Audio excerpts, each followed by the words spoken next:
And welcome to the January Public Safety Committee meeting of Rutherford County. Not much else. Well, it melted today, so a lot of people are out because they can put on a lighter coat, I guess. But anyhow, I will entertain a motion to approve the minutes of the last meeting. Mr. Chairman, I've read over those minutes and I move for their approval. Second. Motion second. Any changes that were noted? All in favor signify by saying aye. Aye. Before we get to the OSHA report, I'd like to bring up that last time at the end we mentioned to think about when you want to go to the jail.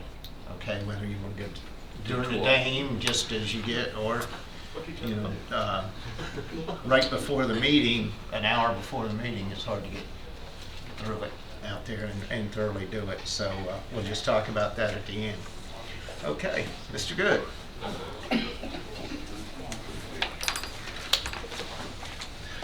Thank you. Good evening. Evening. You should have the report for the month of December there in front of you. You'll notice that in the month of December we had 9 injuries requiring medical attention. You can see the breakdown there, how they break down. The majority of them, the 9, 3 of them being in motor vehicles. That brings the total for the year of 2015 to 185 injuries. And again, you can see the breakdown there. The majority of those being slip, trips, and falls and struck or injured by. The OSHA recordable for the year, we have a total of 117 of them recordable. 53 had restricted days, 38 had lost time days, and 26 all others. Next page of the report compares 2015 to the 2 previous years. And you can see from there out to the far right that in 2013 we had 183 injuries. 2014 we had 224, and in 2015 we had 185. So the injuries are back down from last year. However, as you look at the third page of your report, you'll notice that the incurred dollars are up because basically we had a couple of several severe claims during the year in the month of February and April that brought that up. And so while the claims are down, the severity of a few of the claims are up.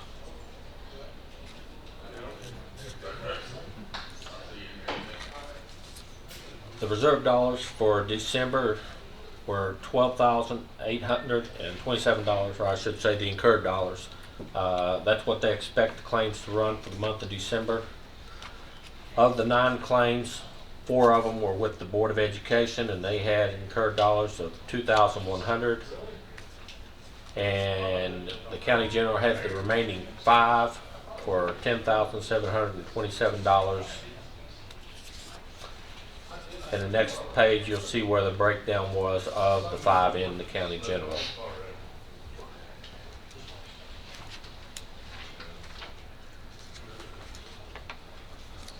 I wanted to give you a summary of the entire year, so the next block that you look at here is the 185 for the County General. That brought the incurred dollars to $511,403.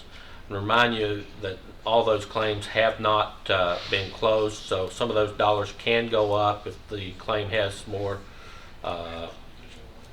treatment involved, or if the treatment closes early, it could actually go down. It usually takes about a year for those. So the ones on the front end of the year, the first 6 months, are probably close to being closed, but the ones on the back end of the year, the last 6 months, are probably still open.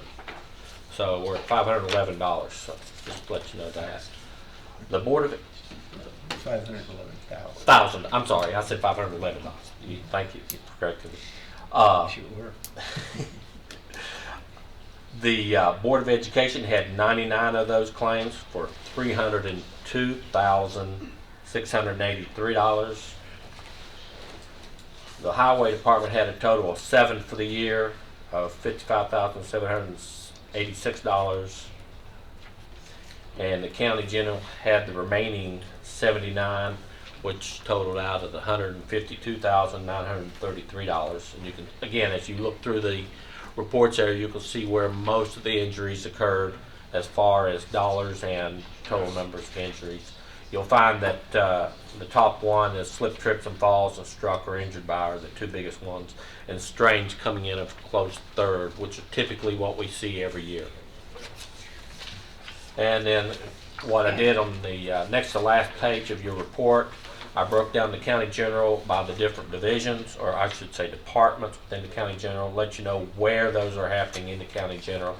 And I think as you look through that, you'll be no surprises that the sheriff's department, with the nature of their duties, ranked the highest in the department, or I mean of those different departments in the county general, followed by the other departments.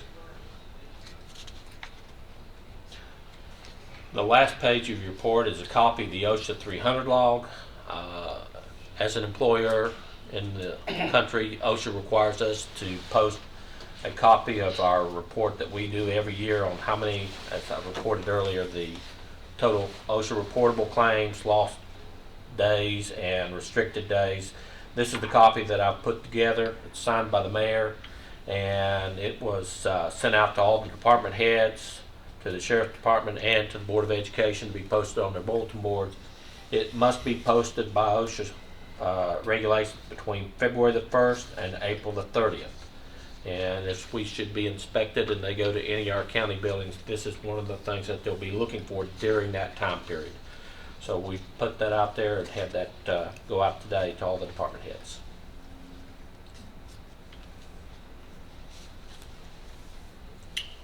Do we have any questions? Are any of these injuries that occurred this year, are they going to be long-term? Or can you tell? Oh, I was just waiting because I was ready for some of this. Some of them are long-term, yes. We had a couple of claims, biggest claims, believe it or not, slip, trips, and falls. The ones in February, the biggest ones was a slip, trip, and fall for just under $20,000. Another for slipping on ice that was $17,000. Mostly these will involve fractures that also require surgery.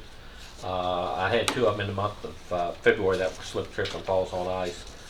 Unfortunately, the reason why we had 4 claims in April that totaled $144,000 between 4 claims.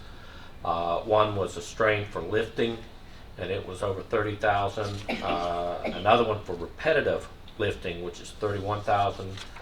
An assault for $37,000, and another slip on ice for $46,000. And that required multiple surgeries. When you slip on ice, you can fracture an arm in a couple of places, even back strength, doing things to your back and other things like that. So that's what caused it. Some of those are still, one of them is still ongoing, even as we talk now, but it is improving, so expected to close here shortly. But just to let you know, that's what the February and April caused those dollars to go up. I have a question. Yes, sir. When we have a real expensive claim like that, is there any kind of inspection or investigation as to what, slip, trip, and fall on ice? A bag of salt, pretty cheap compared to $40-something-thousand medical bill. I mean, is this the county's negligence, or is this the employee's Well, negligence, for example, or just a unfortunate accident? Yes, sir. There's always ways to prevent accidents. First off, let me ever say that. Just to say that there's nothing you could never do, I don't believe that. I believe you can always prevent an accident.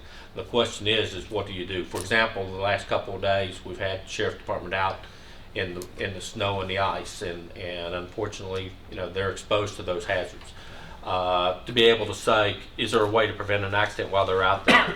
Obviously, you have to do a trade-off. How much are you going to provide, coverage? That really wasn't what I was asking. I was asking, do we look at these accidents?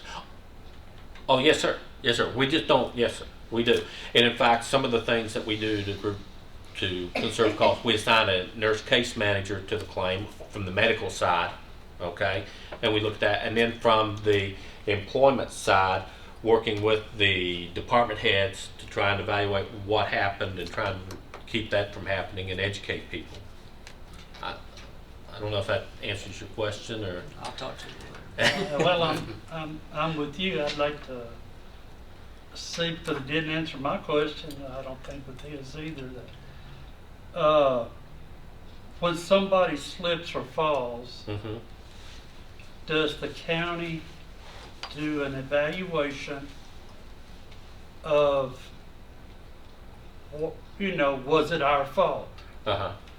And then we go beyond, it's what I believe he was asking, it's what I'm asking. Yeah, it's a learning process. True. Is it our fault? Could we do anything better? What could Yeah. we do in the future to prevent that? I mean, as a former county employee, I've been out there on the ice. I know what it is to, you can slip, you can fall. That's to be expected. I'm just asking, are we doing our due diligence to evaluate ways and means to avoid such things happening in the future? I'm not trying to place blame or anything sir. like that. Well, I'd like to say yes. From my point of view, my answer is yes. And how do we do that? Every claim that comes in, it requires a supervisor's investigation.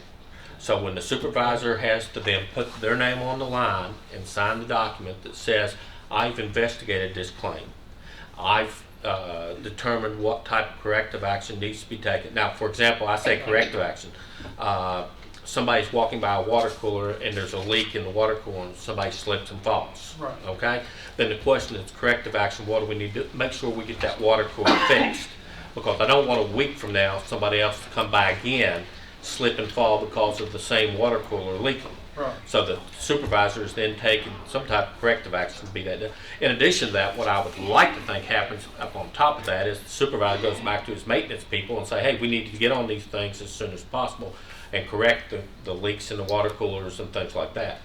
A lot of the injuries we get, unfortunately, is like with the Board of Education as far as slip, trips, and falls, simply because children who spill milk on the floor in the cafeteria or grapes on the floor or something like that, that requires cleaning up as soon as possible. Right. And of course, some of those things, things work well with that. Other times it's not quite as well because of trying to get the children in and out and then trying to do the cleanup while it happens.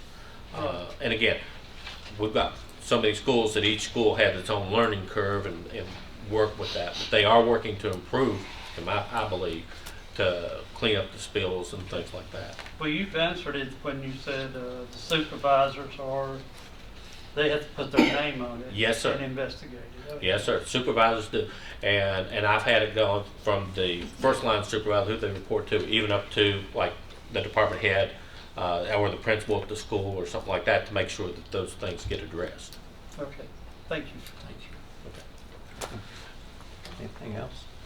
Are these accidents, I guess, let's just say the last 3 years on this report, are they certain people doing more than one or two or three?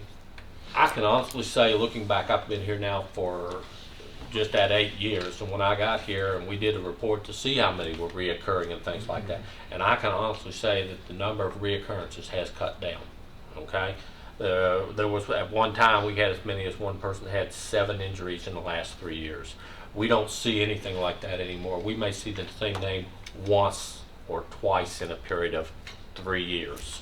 And I think they've come back to awareness and again, putting the procedures involved, like we were talking about, the supervisor's report form. We've got 4 sheets that have to be filled out on every claim. One's the claim form, one's the employee injury statement where the employee gets to tell their story, the supervisor statement where the supervisor has actually done the investigation, and a witness form. And we require that on every injury that comes in. Now, sometimes there'll be a form where witnesses are not available because nobody saw anything. But then again, they have to turn it in and at least address the witnesses. Okay. Further questions? If not, we'll entertain a motion. I move we accept the report. I'll second it. We got a motion and a second. Further questions?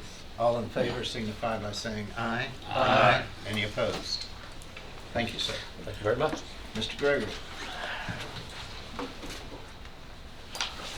Yes,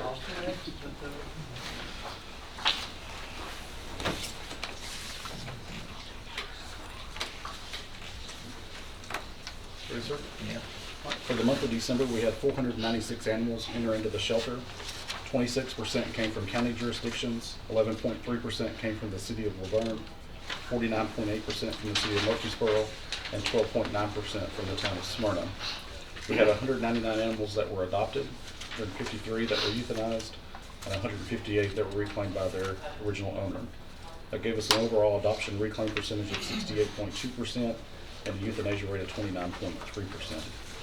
When you take in the animals that can be released live, like your wildlife that you can re-release, that put our live release rate at 69.8%. 107 of the 158 reclaims were from our surgery programs. So 199 adoptions a lot a month. We've averaged for the first 6 months of this fiscal year 200 a month, which puts us on target to beat I think just about every year we've had that I can go back to 2007. It's definitely the most we've had since 2011 when I arrived. Does that often tie into economic It conditions? does. More often than We not? saw it go down like this Yeah. when the economy went down. I think it has a lot to do with economic conditions, but I think it also has a lot to do with our population has grown. And then we're also in the public's mindset has gone from being a agency to where all you do is capture animals and euthanize most and adopt out some. The public's mindset has changed to where they want us to adopt out more and euthanize Right. less, which is what our goal is Sure. as well. Yeah. Let's see, we had 88 animals left in the shelter at the end of the month. 2,468 people visited the shelter and 1,857 logged calls and voicemails for the month. We had 1,524 calls that were received, and we completed 1,552 calls. You can see the breakdown of the jurisdictions there. And we traveled 11,338 miles. Fiscal year to date, we've had 3,686 animals enter into the shelter. We've had adoption reclaim percentage of 56.5% and a euthanasia rate of 39.2%. Our live release rate during that period is 58.7%. Over 13,600 people have visited the shelter since July the 1st, and 12,679 log calls and voicemails. We've had 9,701 calls received, 9,687 complete. We've traveled almost 66,000 miles. The next report is the rabies exposure and bite report. If you'll recall, this report goes by calendar year, not by fiscal year. For the month of December, we had 28 bites reported. 2 of those were tested, neither tested positive. We had 3 other exposures that were reported. We didn't test any of those. We finished out the year with 9 positives or unsatisfactories, which is down pretty significantly over the prior year, which we're excited about. And that's my monthly report. I do have other stuff as well. Questions for Mr. Gregory? I seen on the news where, I think it was Lebanon was sending dogs and cats up north. Are we still doing that? Yes, we are. Okay. It's gotten to where, especially this month, they're supposed to come on Thursday. They'd like us to have around 10 to 12 go. We sent them a list of 10. They took a couple of off for various issues. We had, I think, 4 get adopted. Now I'm looking at only 4 being able to go. We're almost to the point. Actually, I made some calls today on puppies. Puppies, we're not seeing them. And folks come in looking and wanting puppies, and we're not able to provide. Today when I left, we had 4 dogs on our adoption floor. I've got a few more that are moving up in the morning. But as folks continue to come in and the adoptions increase, as I told him, we're going to get to the point where we're going to start losing some members of the public coming to look because they're going to go, well, they don't have anything. So I made some calls today to a couple of shelters that I thought, well, we might pull in a litter of puppies from each one. At least I know I can adopt those out. They didn't have any either. So we're doing a good job of not seeing the litters of puppies like we once did, but it's also shooting us on the back end when it comes to those adoptions. It makes them much harder. But to answer your original Right. question, yes, on transported, yes, we are still doing that. Still doing Yes, sir. it. Thank you. Do you get any funding from the city of Murfreesboro? We do. We receive $68,500 from the city of Murfreesboro currently. What percentage is that of your budget? Our budget was 1.7-ish. And you said you get how much from Murfreesboro? 68.5 is what we received from the city. We received 25,000 from the town of Smyrna, and we don't receive any from Laverne. We do always ask Laverne every year, but we've not been included. Is that something we could raise, Mr. Mayor, from the city of Murfreesboro? We raise, well, we could raise all of them a little bit, and we do raise them a little bit. We haven't increased it, but a small percentage each year. The city of Murfreesboro is a great contributor to his work. So are Smyrna and Laverne. Yeah.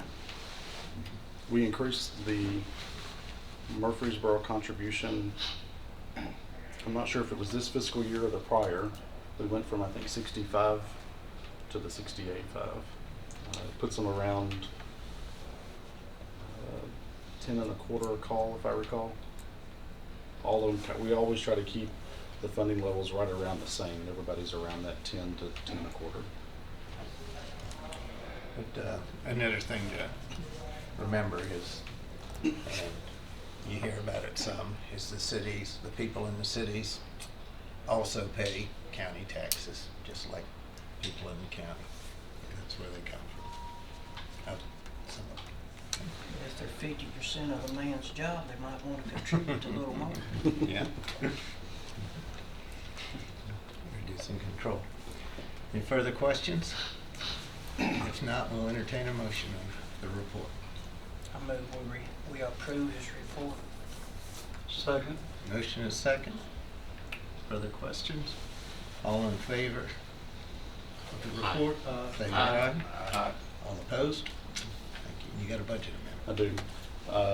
If you recall back in, I guess, late fall, early fall, we accepted a grant from the state of Tennessee for the animal-friendly license plate funding. We accepted the grant and had everything signed, but we didn't actually put the money into our budget. We're coming back now to ask to put that $4,000 into our veterinary services line item. What we plan to do with this money, of course, it has to be used for spay and neuter services for low-income folks. I've got our vet and her staff maxed out as far as the number of surgeries they can do. What we'd like to do is bring the space station from Lebanon back in to handle these surgeries out of the Paul's parking lot, so we can increase the number of surgeries. Our vet staff, I'll brag on them a little bit. I think I don't have the exact figures, but we did 2,700 surgeries last year with a staff of 2.5, and we didn't add that half until August. There was another shelter that was bragging they did 2,100 surgeries and they had 4 full-time folks. So I'm pushing them pretty hard, and I don't need to add anything else to their plate. So this will allow us to bring those guys back in for 4 visits. Heard the request. Any questions? Not, we'll entertain a motion. Have a motion. We have a second. Second. Second. Okay, we better call the roll. Michelle? Commissioner Gurley, Yes. Commissioner Nipper, Yes. Commissioner Piercy, Yes. Commissioner Reed, Yes. Commissioner Sereno, Yes. Commissioner Turner, Yes. Commissioner Schaefer. Yes. Thank you. No, we have those couple.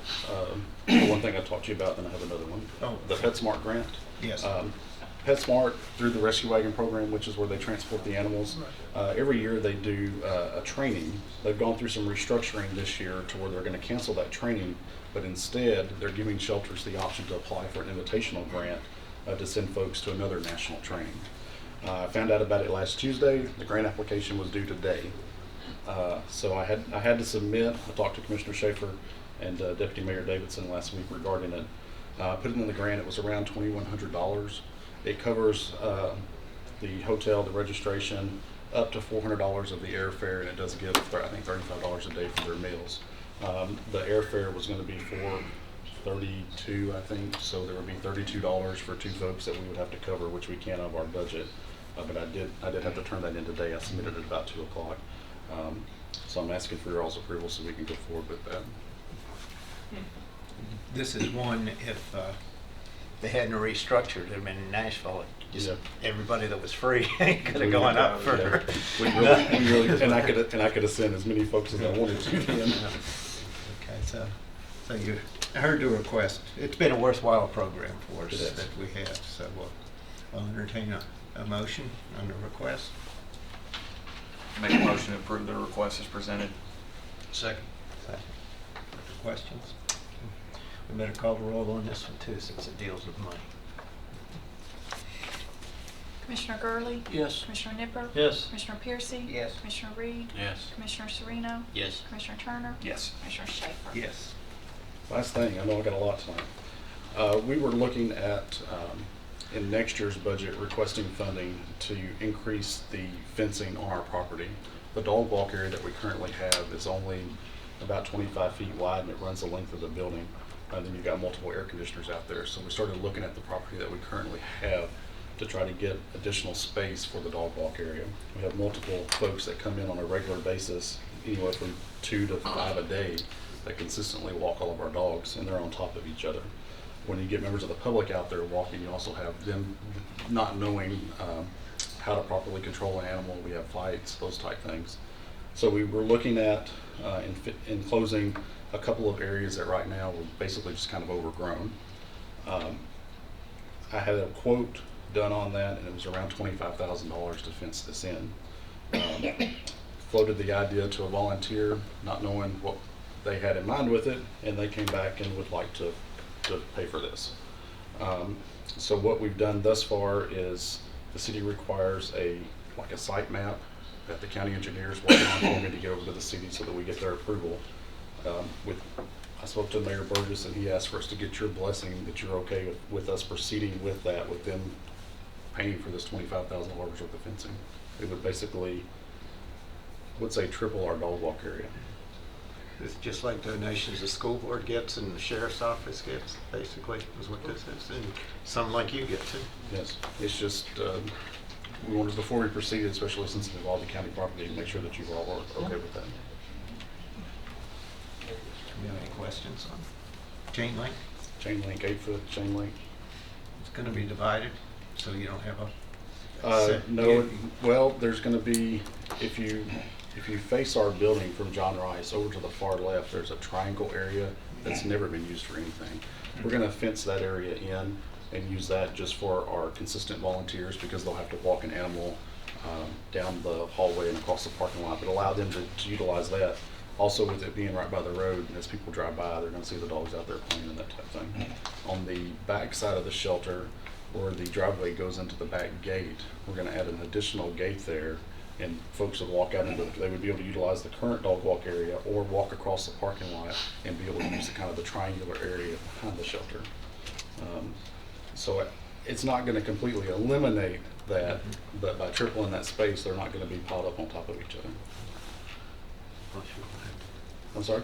You won't have to take care of the grounds as much, will you? Well, we're gonna have to come back in and plant some grass. That's been an ongoing issue with what we have, is it's constantly a mud pit. So by not having all the wear and tear in that small area, it'll make that a whole lot better. Have you thought about mulching it down? That's what we've currently done since I've been there. We went in, we utilized that mulch from the city that's free, just because it's such a large area. We had maintenance come in March or April of last year, and they came in with a tractor and put it down like 8 inches deep. Within a month, it was back down to dirt. So we've got to do something different. Constant maintenance. Did you just use regular mulch?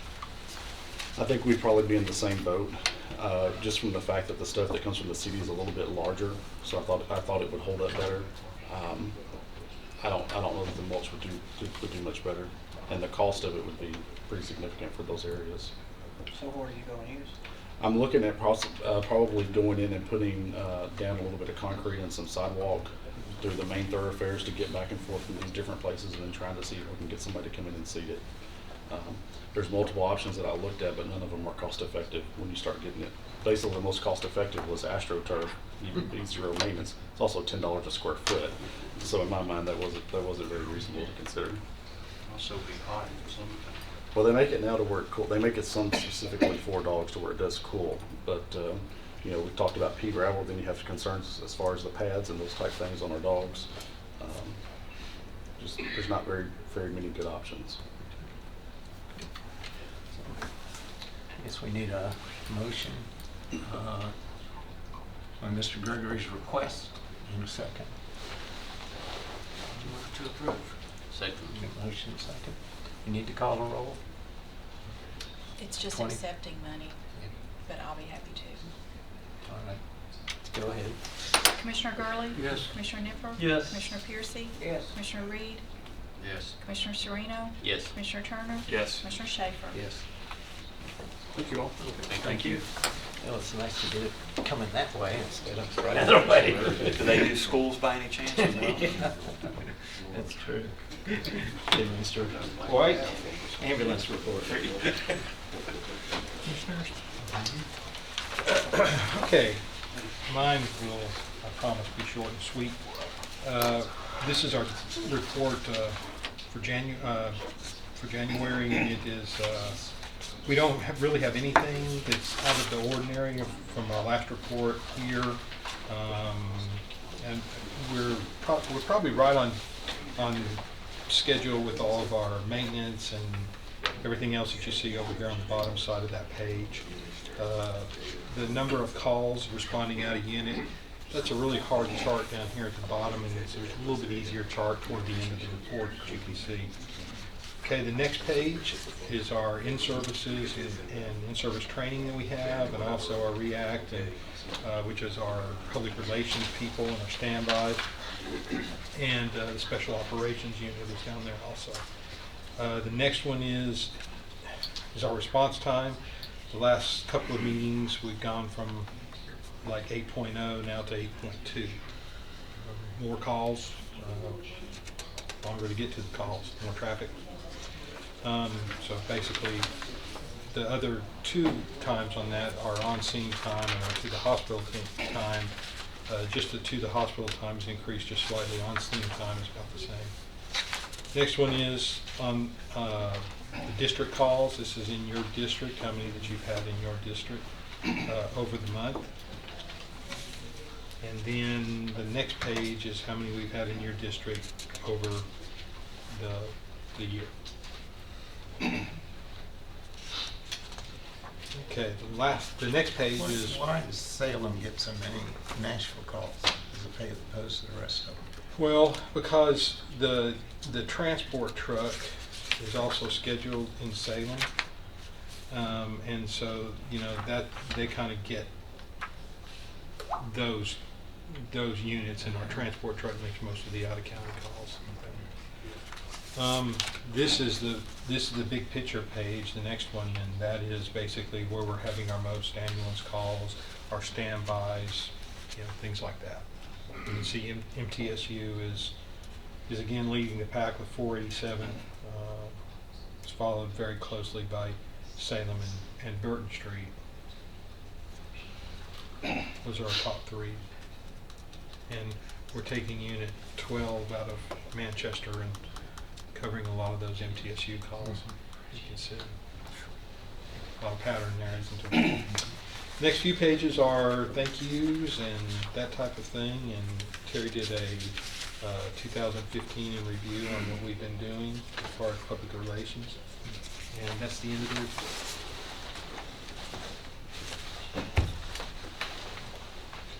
We're having yellow dot train. Oh. Yeah.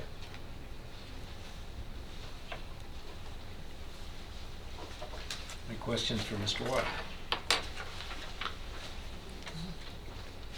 No. When you're ready, we'll entertain a motion. A motion on the report. Make a motion to approve the report as presented. Second. Motion is second. All in favor signify by saying aye. Aye. All opposed? Motion carries. Thank you. I've got a budget request. Mm-hmm. Okay. And this is, we've had an industrial washer for the last 15 years, and it's done a really great job. We use it to clean turnouts with, and we use it to clean sheets with, and those type of things that we use on the, as covers for patients. And it has gone kaput. It was going to cost us about $5,500 to get it fixed, and $7,500 to get a brand new one. So we're requesting a budget change, a transfer. I'll move to approve. Motion second. Any questions? 15 years, pretty good. amount of Pretty time. good time. 15 years. All right. Call the roll, please. Commissioner Gurley? Yes. Commissioner Nipper? Yes. Commissioner Piercy? Yes. Commissioner Reed? Yes. Commissioner Sereno? Yes. Commissioner Turner? Yes. Commissioner Schaefer? Yes. Thank you, sir. Have a good one. Thank you.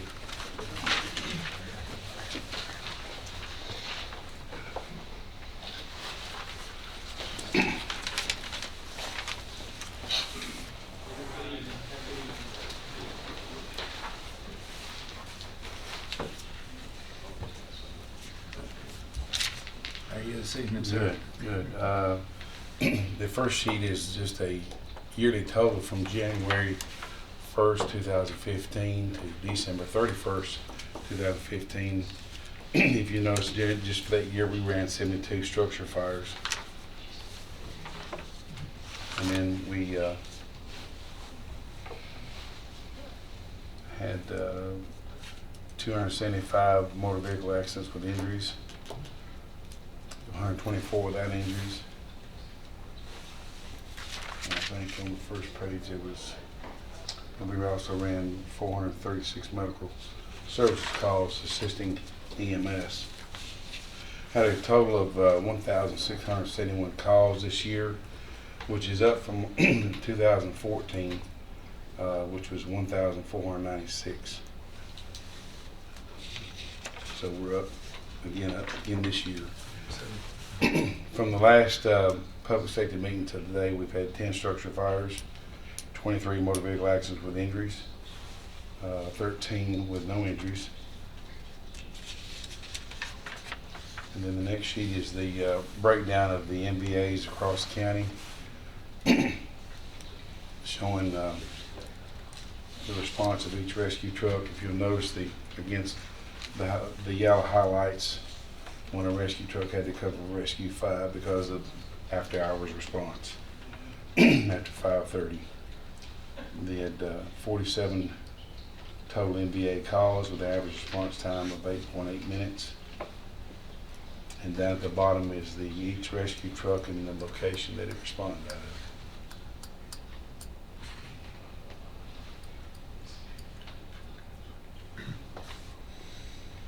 Of course, I think if you'll notice, on the 20th was when we had the first snow. We had quite a few calls that day. Of course, this report doesn't reflect Friday's calls, as it was pretty busy once that hit too.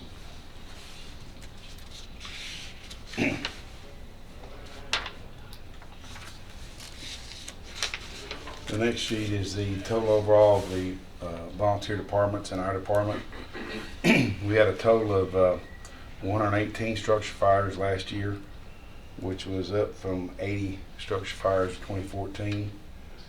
We had a total of 771 motor vehicle accidents for 2015, which was up from 2014 at 460. And then the total call volume for all departments this year was 2,738 calls for 2015, and it was 2,683 for 2014. So that's about 55 calls or so up.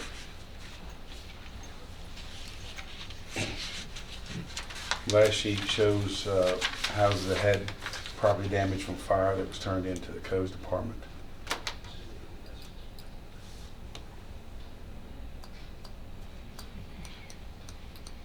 And then last week we had Tuesday night we had a structure fire on Brayville Pike. As soon as we finished that one, we had one off of Barfield Crescent, and then we have one out in your jurisdiction Thursday night. So it's between the snow and the fires, it's been pretty busy. And that concludes my report. Any questions for Chief Farley? If not, we'll entertain a motion. So moved. Second. Motion is second. Any further questions? If not, all in favor signify by saying aye. Aye. And you have a budget amendment. Yeah, we had in our budget 4 personnel for Walter Hill.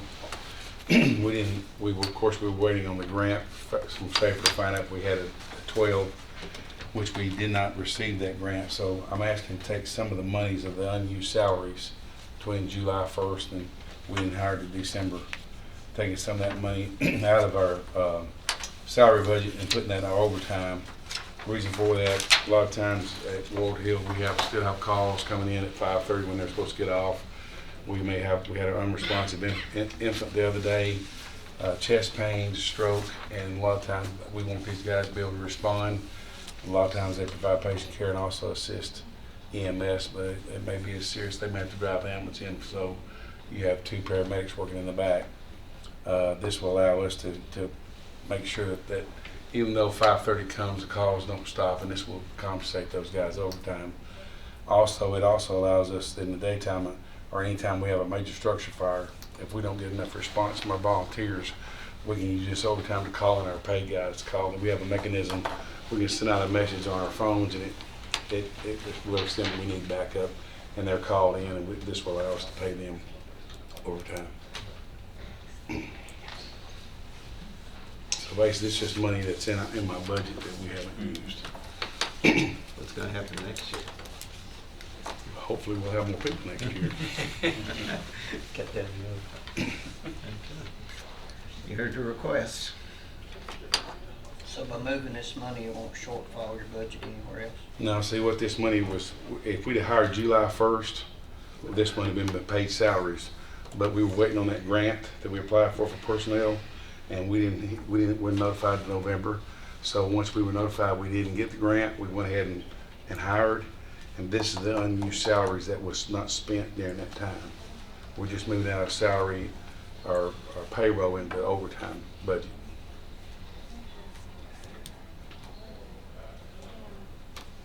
I'll make a motion, we approve it. I'll second it. Got a motion and a second. Further questions? Call the roll.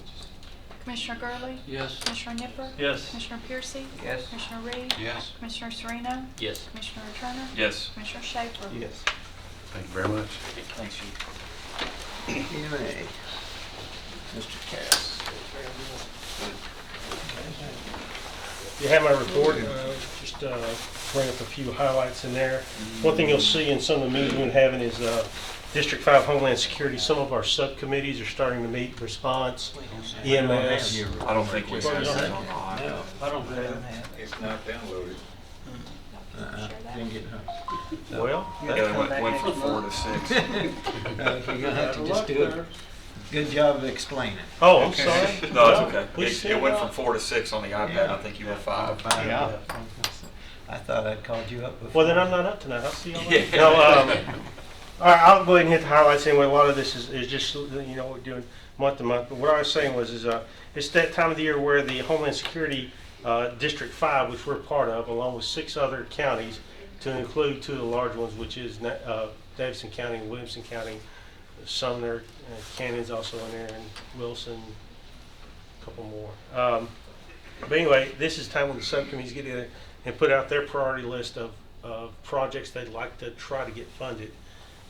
What happens is once those subcommittees meet, and those subcommittees are meeting right now during the next few weeks, then it'll float up to the main committee, which is what I'm on, and we'll draw the red line about what gets funded and what don't. Last year, the amount of money was around $600,000. I would not expect that the amount will be any more than that, and that's 600 is for those 7 counties in total. And part of what we look at on that committee is the projects need to benefit the entire Homeland Security District, not just one county. Okay, so let's just let you know that's coming up, and you'll hear some stuff about that. Also, you may hear this from other sources. The Tennessee National Guard is doing what's called Tennessee Maneuvers 2016. This is going to be a recurring event that they do every year. We just heard about it, but they're starting a little bit small in that they're going to have 3 different areas where they're going to have training events. Shelby County, which is of course going to be an earthquake.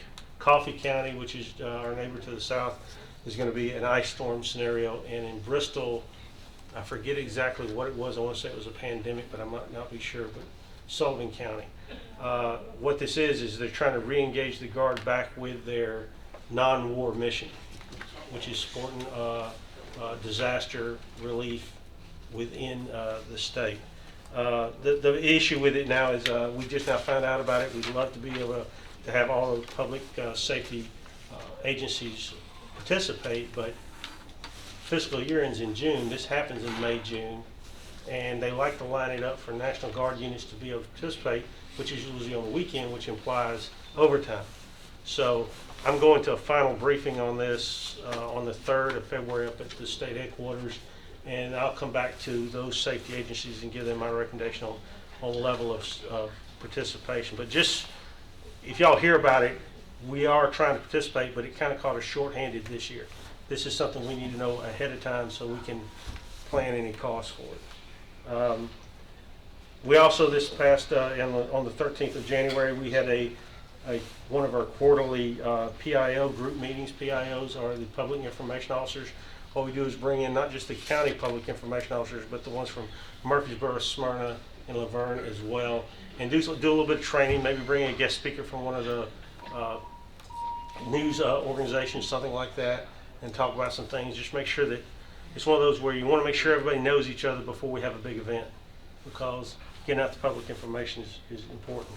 We also hosted a briefing by TDOT on the 14th of January discussing the expansion of the help truck as well as the traffic cameras down Interstate 24 into Rutherford County. I know you've seen these green help trucks around, and usually you see them around Davidson County. Well, they're currently hiring to extend that service down into Rutherford County to include 840 as well. Also, they're going to extend the traffic cameras. Matter of fact, they're already in place. They're just burning them in right now, all the way down to the exit at Joe B. Jackson. I'll come back to y'all later once we get this. There's an MOU that we're looking at signing so that we can have real-time visibility of the traffic cameras. However, citizens can go on a web page for TDOT and see the traffic cameras, but what we would get as a safety agency would be better than that, more real-time. So you'll see that in a future meeting. Right now we're getting a legal review on it. I just attended the 4-day Homeland Security District workshop at Paris Landing. Had some good briefings there. Of course, it wasn't 4 days, it was 3, because we had to get back for the snow. And that ended. And we just today hosted yet another meeting on child abduction response team along with the sheriff's office to work out processes and procedures for response to a child abduction or just a lost child. Today they worked through a tabletop exercise which went really very well. Upcoming events we have, like I said, Homeland Security District 5 EMS meetings tomorrow. We have some training a couple of my folks are going to, operations and planning up at Nashville tomorrow through Thursday. The Tennessee Maneuvers briefing that's coming up, and we're teaching an ICS Instant Command Systems 300 course on February 11th through the 13th. For the past month since the last meeting, we've been called to respond to 7 different incidents, 3 vehicle accidents, 2 spills, 1 illegal dumping, and 1 fire. And since you don't have it to look at, that's pretty much my my report in a nutshell. Do you have anything to do with that little Noah Chamberlain down, whether it's at Linden? We were not, nothing was requested from us through EMA. There might have been some requests that went through law enforcement, but we weren't requested to have to provide any assets for that. Of course, we put out the net call to everybody about needing volunteers. We, of course, backed all that up through all our social media accounts. Any questions for GK? This particular picture, so the individuals that were in this car actually got out of the car with minor injuries? Yes. They're- I don't know the other way. No, it's God's angels are all around. Yeah, In this car, that doesn't make any sense to me. Yes, I agree with you. You gotta get one like that, and then get one that's not very badly damaged, and people died in it, and then put them up in all the high schools in this county. With the car. And what happened was is one of my Tim Hooker was actually had another incident, and coming back from that, when due to the traffic congestion, this accident happened as a result of the other incident we were on, and he just happened to be there when it happened. So, and rendered aid. Of course, these people were incredibly lucky. Sure. More in luck. Yeah. So, to your questions? Thank you much. I guess we will. You can't accept the report you ain't seen yet. I'm sorry. Okay. All right, next, Ms. Duke. Are we gonna vote on it? No, because we didn't really have a report. That's why. You just update. Chairman, I do actually have the report. If y'all- You do? I do have a copy of Okay. his report. We saw it. All right. Well, we heard it, so. Okay, then we'll take a motion on the report. Make a motion to approve the report as presented. And I, So we have a second. All in favor signify by saying aye. Aye. All opposed? Made it official. Okay, I have several things tonight. I have my usual report. And probably the most interesting thing on the report, although I'll happily answer questions on any of it, is that our 2015 yearly positive percentage rate for our STDs was at 8%, which is a little high for the national average. So Rutherford County has some work to do in that area, it seems like. But as far as my report, I don't know that there's anything unusual about it.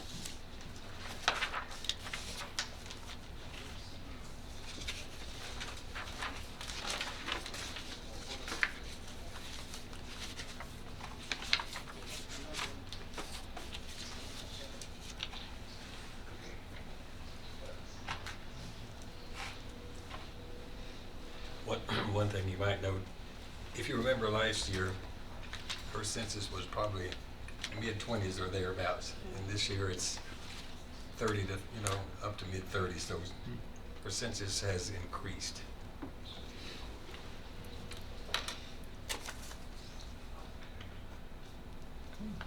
Any questions for Ms. Duke on the report? Not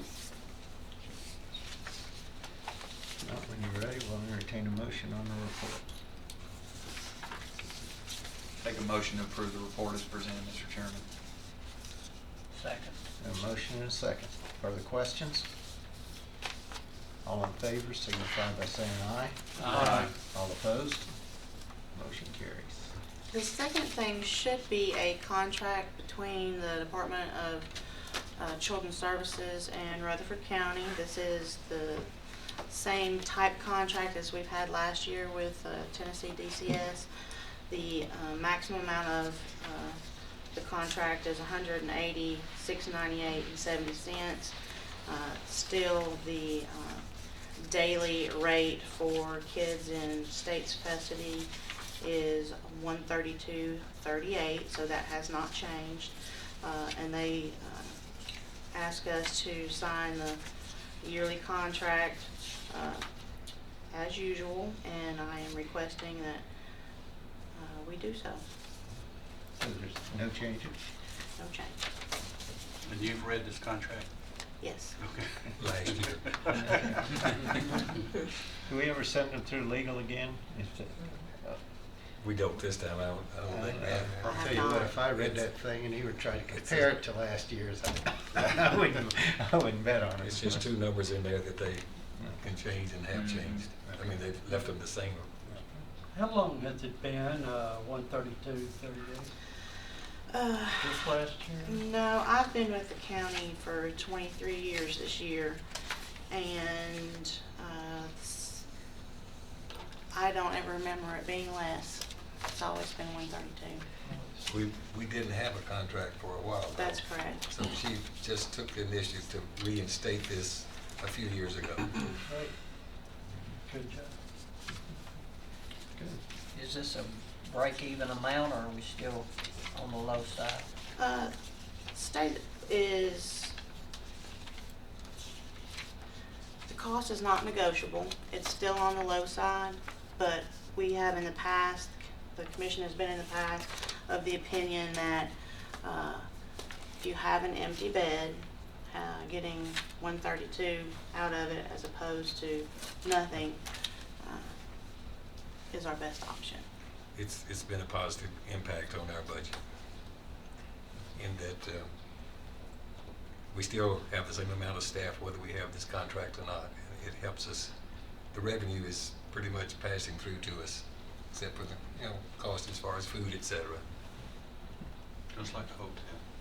somewhat. With breakfast provided, and it's not a continental, right? Okay. You've heard the request? We'll entertain a motion on it. So moved. A motion and a second. And this is, any signatures that are needed will be included. This does not go to budget, does it? It's already in the budget. I think, Isn't it like a contract with the county? They don't. just send it on the budget and then we'll let Mark and Lisa decide, okay? Okay. All right then. I guess you better call the roll. Commissioner Garley? Yes. Commissioner Nipper? Yes. Commissioner Piercy? Yes. Commissioner Reed? Yes. Commissioner Sereno? Yes. Commissioner Turner? Yes. Commissioner Schaefer? Yes. Okay, the last thing that I have tonight is a budget amendment. This is similar to the budget amendment I brought up last month. It is $15,625 less than the amendment last month. It's still the same concept. I still am wanting to not wait until May to replace an employee who is currently on an FMLA leave and will go from that FMLA leave to a county retirement.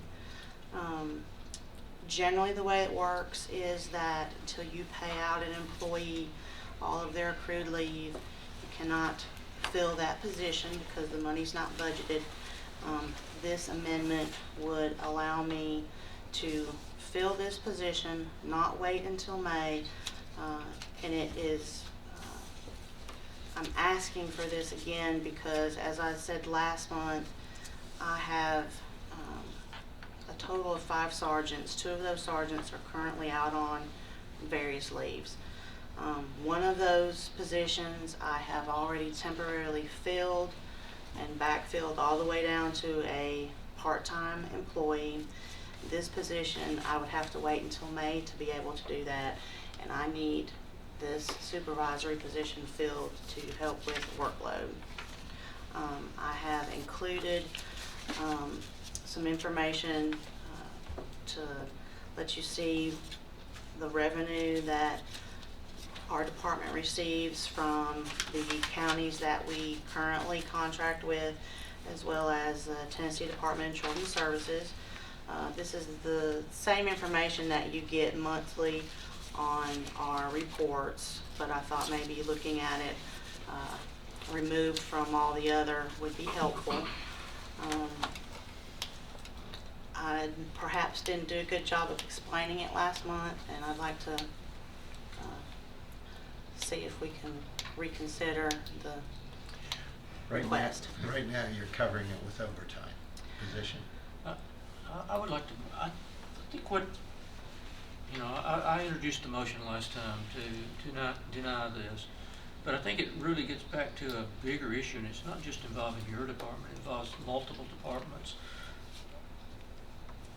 Mr. Mayor, is there a way for the commission can we create a contingency fund to deal with issues like this where a department head can come to you and request backfill on this type of thing in ongoing years? I know it won't happen until next year's budget, but is there a way to deal with something like that? We have that in place now, but it's limited dollars.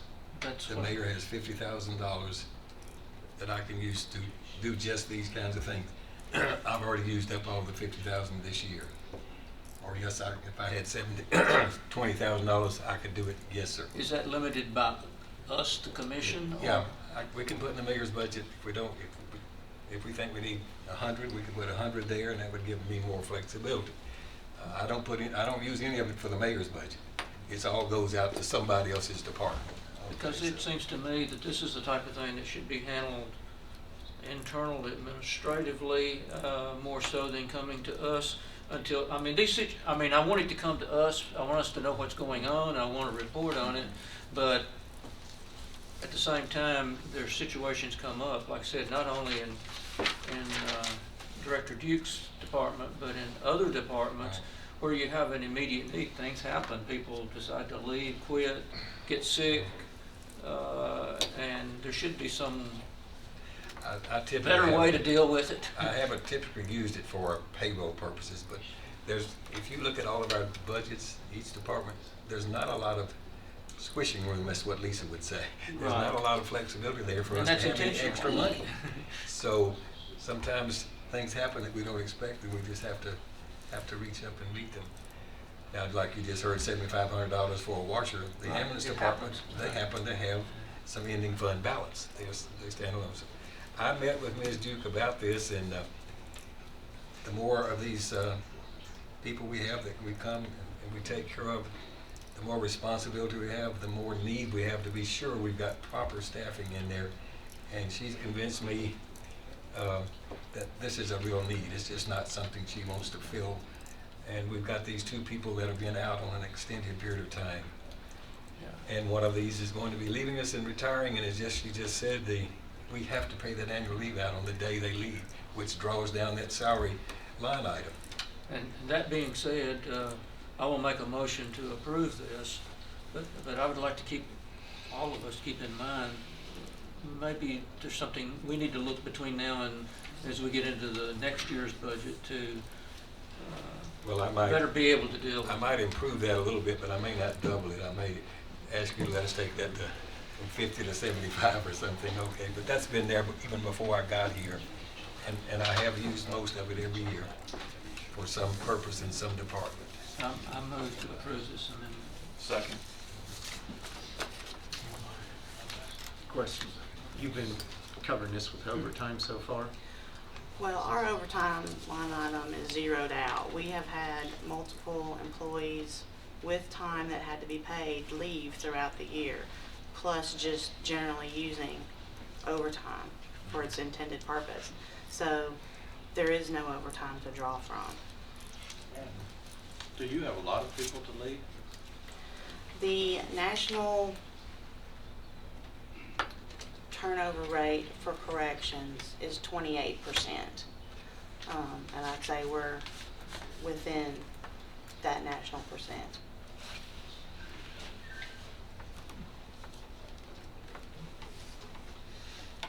So how are you covering it right at this, as we speak now? Because if you have 5 We're sergeants. using comp time. And eventually, those comp times are going to get high enough. When they get to Yeah, a that certain you gotta level, we pay have off to pay or- those out yeah, too. yeah. So, At least pay the excess out, and we Any further questions? We've got a motion and a second. Call the roll, please. Commissioner Gurley? Yes. Commissioner Nipper? Yes. Commissioner Piercy? Yes. Commissioner Reed? No. Commissioner Sereno? Yes. Commissioner Turner? Yes. Commissioner Schaefer? Yes.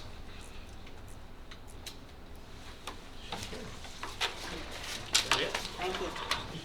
Okay. Next, we got the Correctional Work Center report. Just ask you to take a look at it. After you've looked, we'll entertain the motions. Superintendent Solandi is at a American Association Convention for Correctional Officers. Mr. Chairman, I reviewed the report and make a motion to approve it. We have a motion, Second. and we have a second. All in favor of approving the report, signify by saying aye. Aye. All opposed? Motion carries. Okay, we got the Sheriff's Department's report.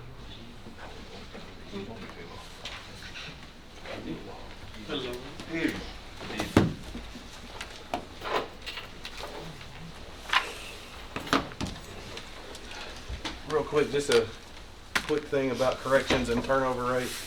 Corrections is the gateway for most people to start law enforcement. And so they try to get a job somewhere in corrections, and then they try to, a lot of times, as fast as possible, go to patrol, become a certified officer, so. Okay, for tonight, I'm sure you got your list out. There's a request come through the IS department to move 5,000 out of the equipment line item under data processing on the sheriff's office budget side and move that into the supply line item of $5,000. We'd like to recognize revenue from the highway department that's from overtime dollars where we work some safety issues out there for them, some extra patrols. So that equals $6,865 of overtime dollars and related benefits. The third item I've got is 2 leftover purchase orders from the 14-15 budget year that were for the Memorial Garden that never got closed out last fall. And so we'd like to, of course, close those 2 purchase orders out and then move those funds, which were already rolled into the undesignated fund from the end of the budget year, and pull those back out and put those dollars back into the Memorial Garden, the 911 garden over at the office. So we'll go into 54-110-399. Next item is donations. I'd like to clean those up. So we've got $8,977 totaled. $73.77 was for the shop of the sheriff. I believe they're in order. The $900 was for the Explorers and probably part of Scan, and then Operation Integrity at $340. And so that's where we want to break those down into the 3 related line items that those divisions pull their dollars from. And then the last one I got is a donation. Yes, sir. Donations, where do money come from? They come from the public making just donations at events. For what purpose? To go to that You line know, item. those are set up, they're donated usually for a purpose, like the shop of the sheriff would be like the events held at Toots. There's money donated for the kids for the shop of the sheriff program. The Explorers. Scan would be help, people wanting to help out with Scan, with trying to buy whatever. They donate money to go to that program. And so that's for all these different programs. We have lots of programs that lots of people want to be involved in and they donate to. Contrary to what the media may want you to believe, there are actually people in our county that appreciate law enforcement. Yes. Is this leftover monies? No, this is money that has been donated since the last time we did a cleanup. Okay. Yeah. So the last time we did a cleanup was probably about 3 or 4 months ago. So instead of doing this every month, we try to do it, every couple of months. So this is what's been donated the past few months. Thank you. Shall I continue? Carry on. Okay, thanks, sir. And then the last one is donations, of course, that were made for the canine program. And so they want to put that into the animal supplies line item at the sheriff's office. That's all I have for general fund minutes. Heard the request. Any questions?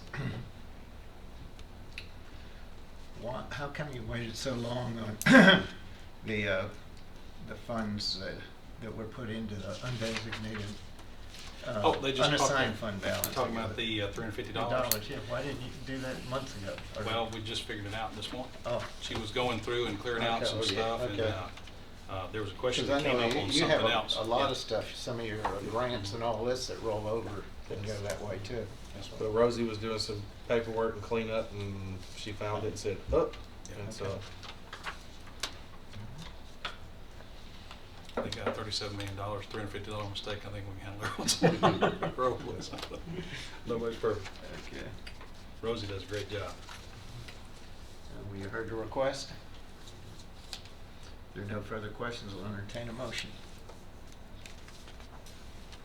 Make a motion to approve the request as presented. Second. A motion and a second. Further questions? Call the roll, please, Michelle. Commissioner Gurley? Yes. Commissioner Nipper? Yes. Commissioner Fiercey? Yes. Commissioner Reed? Yes. Commissioner Sharino? Yes. Commissioner Turner? Yes. Commissioner Schaefer? Yes. The next item we have, of course, is the report, I believe, is on your list next. I'll entertain any questions on that. But we'll note, luckily, with gasoline being down, we're doing okay in that line item this time. It'd be nice if it stayed this low for a long time, but we know it won't. I will be back next month with an amendment for the food for the detention side. I'll tell you that right now. They're going to be out of money probably April 1st. So According- tell me according to Major when I Thompson. see, when I hit up the sheriff's department report, I see Rutherford County Adult Detention Center inmate SSI collections, January 2014. They must have mislabeled them. That's the statistics. Is the report in with the budget amendment? Yep. Yes. At the end of that, yeah. Delete that one, huh? Let's see what y'all got on here. Yeah, that's 2000, yeah. Put the Yeah, budget just go amendment. back to the budget amendment. It's at the end of that. Okay. Well, what number is your gasoline? 425.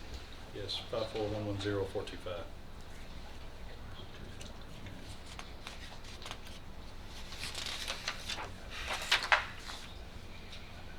And he's still got an open PO that's for 70 grand that hasn't been billed against yet, so he probably wouldn't do another one for till the middle of next month. I feel like we probably will end up at the end of this year with a few extra dollars in evidence of note. I mean, So a few, but not much.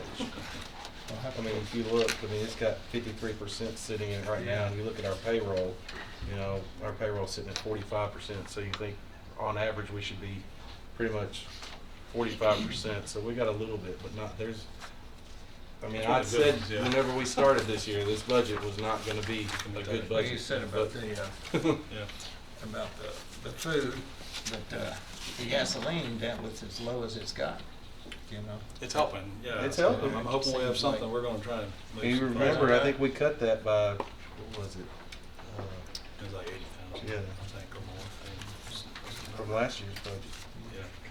I know, according to us poor people on Social Security, that there was no inflation. You didn't get a raise next this year, did you? Thank God we don't all have to, you know.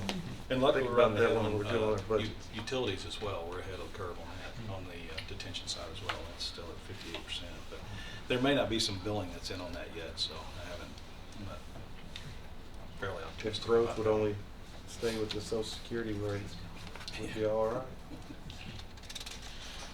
You have another budget amendment? Yes, sir.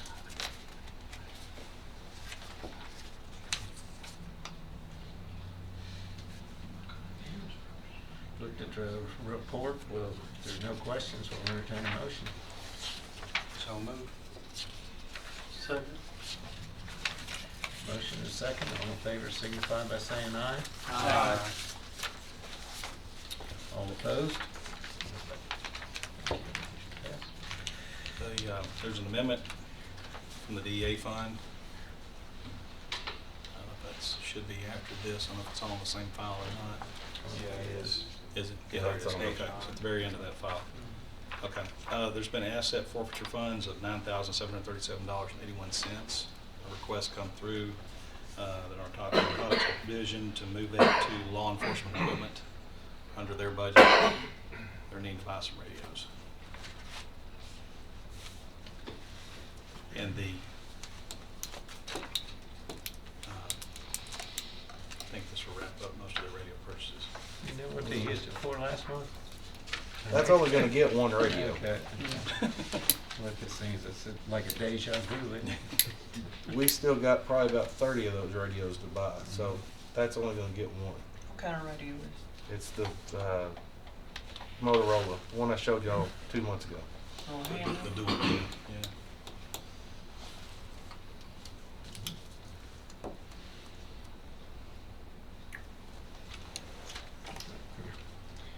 Heard the request? Make a motion to approve it. Second. Motion is second, any further questions? Okay. Call the roll, please. Commissioner Gurley? Yes. Commissioner Nipper? Yes. Commissioner Piercy? Yes. Commissioner Reed? Yes. Commissioner Sereno? Yes. Commissioner Turner? Yes. Commissioner Schaefer? Yes. Thanks for your time. Thank you. We'll have Major Sharp for the, How many of these did we do last month? we did every division. Every division, I thought we were gonna do them every 3 months. No, we're giving our report just like the ambulance service, fire department, everything that goes on in the sheriff's office, we give you a report on. That's what I've been asked to do, Alright, public and y'all, public. about what all we have going on. We get out quicker by doing it every month. I mean, Every quarter, I I mean, agree. every but quarter it would be. The sheriff's office is a very big operation, Right. it's just like you hear from all the other operations. And the reason why we give it is, this is public safety and giving y'all the information of what's going on in the county and what's going on in your zones. If you don't wanna hear it, just tell us, we'll make it a budget and finance committee and, cause that's pretty much what the public has been telling me that they've seen out of us coming up here, is we're just pretty much coming up here doing our budget amendments and leaving. And there's been several of y'all that have talked to me too about giving y'all more information about what we're doing. So if y'all don't want it, just tell me. If y'all don't want the information, I'll be glad to. Okay, I guess one thing I'm saying is the amount of. There's a lot of information, Right, there's yeah. a lot of stuff going on at sheriff's Mhm. office. Yeah, what I'm saying, I can see if the things are going on, but you're gonna tell us when we get to patrol or something, how many miles, this type thing, that. And basically, those don't change that much every month, but there's maybe some things inside them that are more important that have come across instead of just the basics. Those are the same things you hear every month from all the other departments. So we're following along just like them. You just got more of it. We just got more of it. There's a lot more of us. Okay. We do a lot more, and hopefully by next month it'll all be on PowerPoint, and it'll all be a nice little package. We've got a great idea that we're coming up. Patrol's going to show that here in just a little while. But a lot of it too, you're going to hear is ending year. We didn't get to that last month, but that's a lot of stuff of what we got going on right now. You want me to do ending year or December ending year? December and ending year. All right, I'll start with the general statistics for CID. I'm gonna start with December, and what I'll do is I'll do the month of December in assigned cases, and then I'll do the totals for the year. If you guys, ladies and gentlemen, follow me on that. Assigned cases for the month of December was 176 cases. For the year, we had total assigned cases in CID at 2,433. Of those assigned cases in December, we had 20 burglaries. For the year, we had 259 burglaries. We had burglaries auto, we had 12 in December, and 157 auto burglaries for the year. We had 19 thefts in December. For the year, we had 235 thefts. Vehicle thefts, there were 2, and for the year, we had 36. We had, for the total of robberies, had a total of 14. For the year, we had a total of 24 fire investigations for the year. Now, we also had 73 death investigations. That includes homicides, unattended, attendant deaths, and so forth. Of those, we had 13 suicides, 1 homicide, 28 natural or accidental death, and 31 undetermined. Now, those undetermined could be anything. We're waiting for autopsies to come back, so we still have 31 at this point undetermined. Property recovered for the month of December was $37,920. For the year is $447,760. That's property recovered. I'll go into family crimes if there's no questions on that one right there. How many autopsies approximately do you? How many what? Autopsies do you request? Average per month? Just what I'm wondering is how many do you versus the cities? Because we have about 250 a year. I don't know. I don't have that answer. It depends a lot of times if ambulance service, they have a supervisor on call that comes out, they may tell us that this person's medical history, so we won't ask for autopsies. But I can get that information for you. Well, I'm just wondering what the breakdown is. Yes, Oh, we'll have it next month. Okay, I'm sure you will.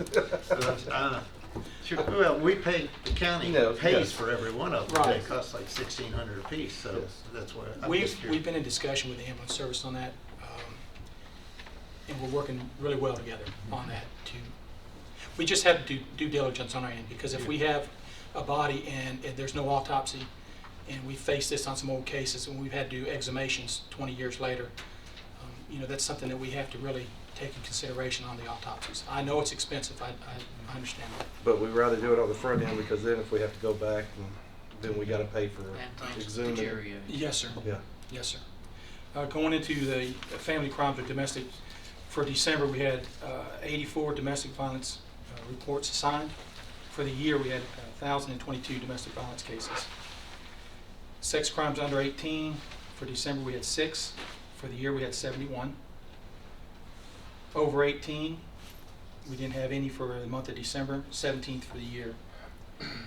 Missing juveniles, we had 2 for the month of December, 17th for the year. And we've recovered everybody, all of them have been closed. Missing adults, 1 for December, 11 for the year. Then it went on down to stalking, 0, we had 13 for the year. And then Department of Children's Services, we had 9 referrals in December, 74 for the year. Referrals from the Adult Protective Services, 1 in December and 4 for the year. Also, we had the sex offender register. In the month of December, we had 115 entries and 1,063 for the year. Now, those entries could be a call in from another agency, it could be walk-ins, it could be detention calling in saying, hey, we've arrested somebody who's a sex offender. All that information are to people that they enter that in. Currently, we have about 85 to 90 registered sex offenders in Rutherford County, or in the county. That's not counting the city entities. Yeah, that's the unincorporated area. Incorporated. And then I'll finish off with narcotics. This is just for their December stats. I apologize not having the year-end stats. They had, for the month of December, had 1 warning citation, had 6 felony arrests, 4 misdemeanor, 5 calls for service, 2 weapons seized, $95,000 in cash, 4 vehicles. They conducted 7 search warrants and 3 meth labs, and they had 6 other agency assists where obviously could be in Murfreesboro, so forth and so on. And the street value of the narcotics seized for December was $44,150.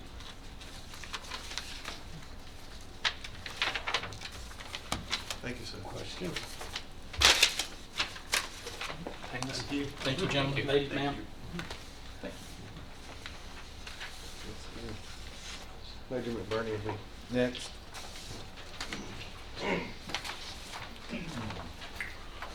Good evening. Got a little breakdown here on the warrants and records side, criminal and civil. I got a handout here if you just want a copy of it.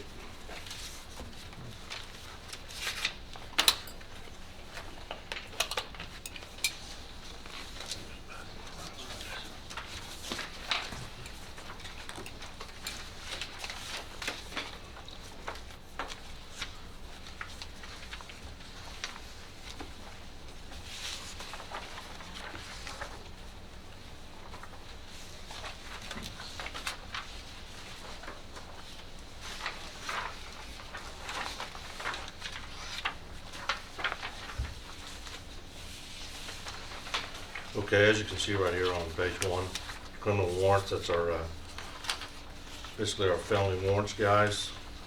Right now, as of today, I checked, we had 27,964 unserved warrants, and that's 4 deputies total working on this.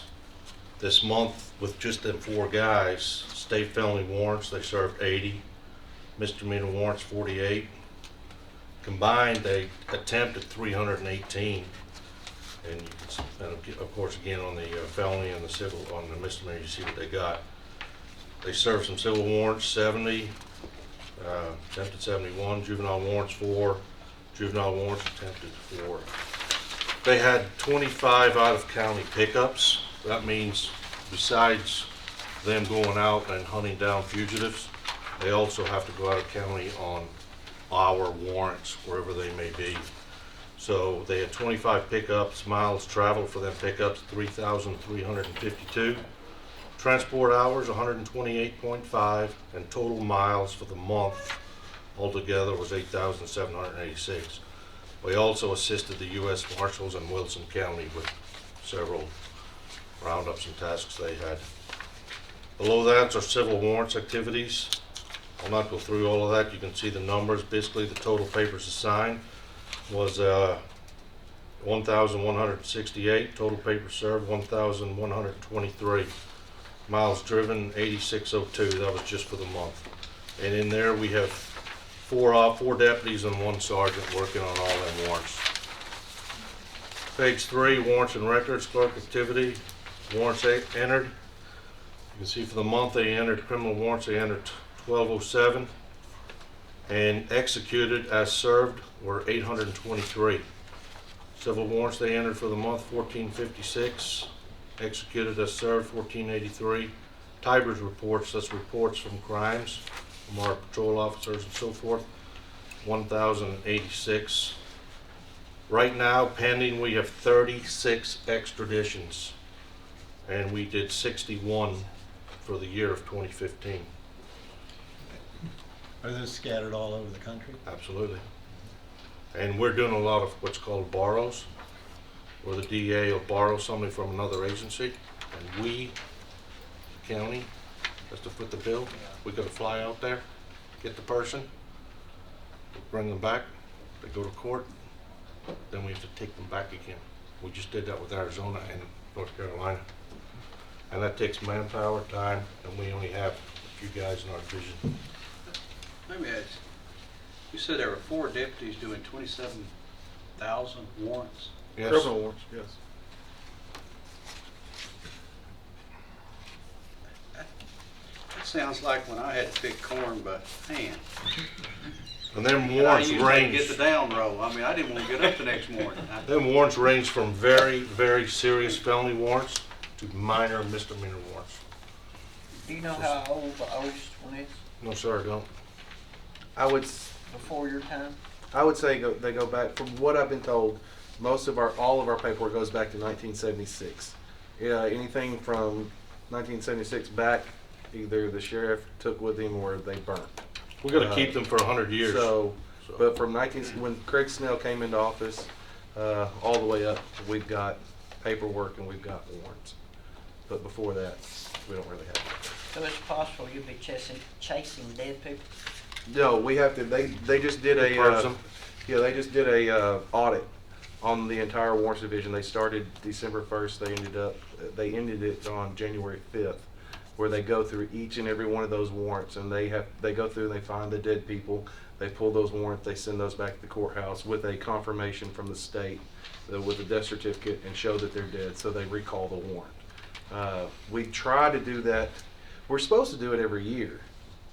We're not able to do it. I think it was 2 years ago we done it.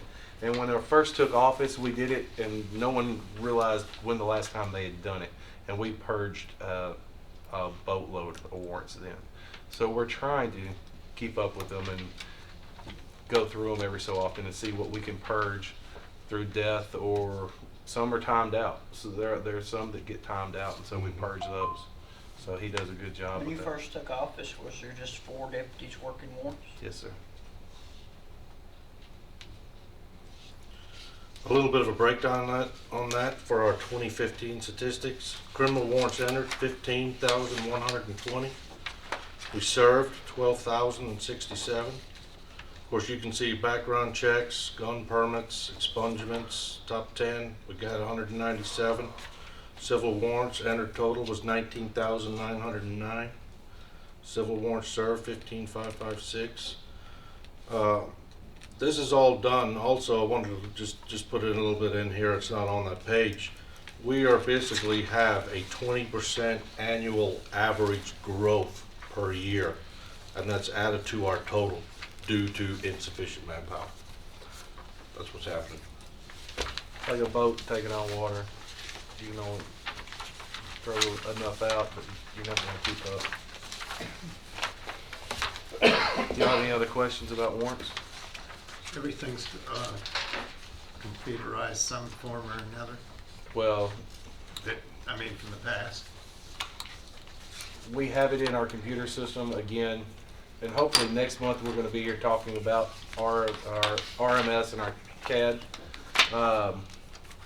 We had to go, and I wish the lieutenant was here, she had to go back and start putting these in files and putting them back in alphabetical order because the retriever that we have is broke. And that's been something out of the past 3 budget years has been kicked out that I've tried to get fixed. And our software that keeps up with all this stuff is not the best. y'all have heard me talk about our software and how 1 minute they say a warrant for John Doe's in there and the next minute it's not. So they actually had to create shelving and get all these warrants out of Retriever, put them in their own file, and then you go through it manually. And that's what they would, killing us is manpower. You have to go, whenever somebody calls for a warrant, you gotta go look, and you go through each warrant and you're looking for a name. And you could potentially have an officer standing on the side of the road with a very dangerous individual. So it's time, It's time consuming. needs to and- be done very fast. and- Chance of one not getting caught that way too. isn't it? Yes. Some of these warrants go way back, if you think in time when the PC came available, in its infancy in the mid-'80s, you're going back 20 years Yes. before, and you really didn't have any computer to keep up with it. Yeah. Because, I was down there some in the late 70s and so on, and, how archaic it was, and just getting all that information back in and update and everything, and like you said, our murder warrant really doesn't expire. It doesn't expire. But other things do, the statute of limitations. So it is, like you said, a big chore. At some point in time, I think we may need to think about. I think Metro came across this several years back. I can remember some news story about how many 100,000 warrants they had and going through it and all that. And we may have to look for a one-time deal of major cleanup, hiring manpower, be it interns or whatever. We're fixing to, I'll put it out there. We don't know when we're gonna do it, but we're gonna do a roundup here pretty soon. I've put it off for the past couple of years because of the jail population. Would you tell them when? Well, no, we're actually hoping to he's gonna hopefully get with the DA and them about trying to do like a safe surrender. Right. And so where we can do something at a church and have people come in and have the DA and all that, maybe there's something they Similar can. to what Metro wants to get Yes. done. They just did one this They, year. yeah, they just did one. We're hoping to do that, and then hopefully sometime later on this year, we're going to do another big roundup.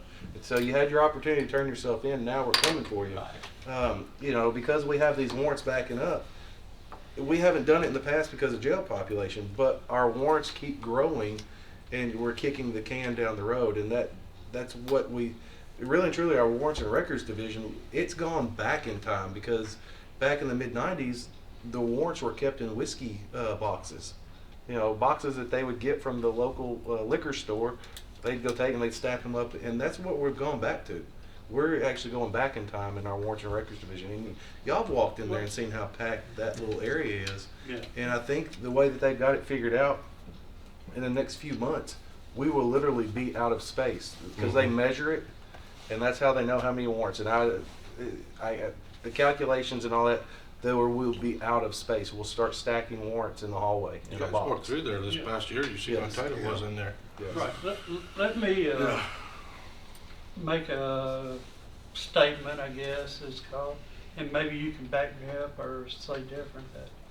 That building the judicial building and adding additional judges is going to create more warrants issued.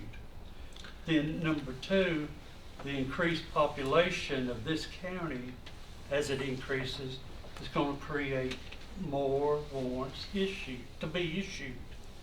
Is that a fair statement? We've guesstimated in about the next 5 to 10 years, we should be upwards of 40,000 warrants outstanding. So, Unless we do something. action Unless we do upon our something. part And we've been asking for many, many years. already in different areas is creating a burden that this committee and this commission, I think, needs to address Yes. soon. Well, and that's one reason why we're trying to give you these numbers is we're trying, as this county grows, as this county gives out more building permits, as this county, we build more schools, more people are coming. Crime comes with them. Right. Other issues come with them. And we get warrants, we get, garnishments, and, those divisions haven't grown They were only created out of the patrol division. Right. Those 4 positions were former patrol officers, and that was It was a grant, COPS grant back in 1999, 98, 99. It was a grant. We So had to have. that's the last time we got any people in those. I mean, some people may not think it doesn't affect them, but I can tell you what, it affects you, because this is on our streets. And there's a lot of very violent offenders out there right now Very sick on our people. streets. And you've got a lot of attorneys that call us demanding, hey, can y'all get this served? You gonna do, because a lot of these lawyers take out some of these garnishments, this and that, and they're on us all the time going, get this done, and we're like, we're trying, we're doing everything. And then at the same time, we're getting pulled to go anywhere in the nation to pick people up that are necessarily just being borrowed for maybe a theft charge or something. You understand what I'm saying? So we're getting pulled in every direction. My guys are getting pulled to go all over the state of Tennessee to pick people up on our warrants. So warrants aren't getting served, and they're just piling up, and that means there's a lot of bad people out there. Anything else? Any other questions? Appreciate your time. Thank you. Thank you. Next will be Tommy Thompson, Major Thompson, with the jail.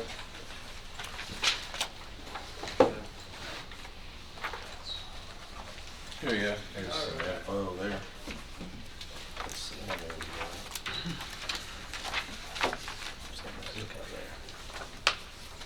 Can I make a suggestion once again? Yes, sir. Mentioned this once before. You know, I do, if we got all this information, and I got a couple of things.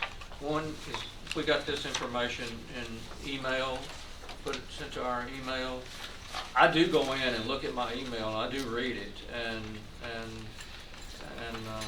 actually, if I have it in email format, then I actually have a lot more time to sit down and digest it. Hopefully by next month you will get this via email, this whole report, and the way Patrol does theirs.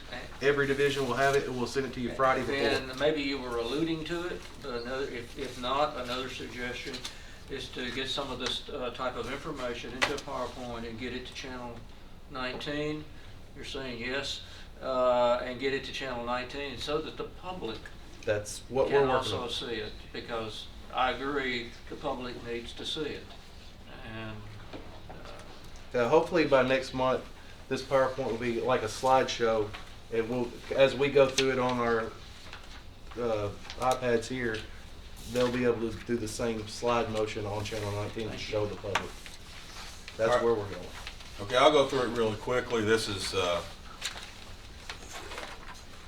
the first page is just a summary of what I'm going to go over. The next page, that's a snapshot from this morning. You can look at that. The next, I went through from June 1st, which was the last month of last fiscal year, all the way till December 31st. There's several pages. You can just go through that at your leisure. That shows the population.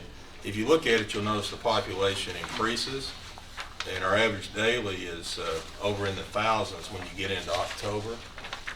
September, October, it gets up, and now it's gone back down. If you look at on down there, it's 984 was the average daily count for the last 7 months of last year. You get to the next page, that's the count for January, and it's 908. So we are going down. So I'll give you some good news.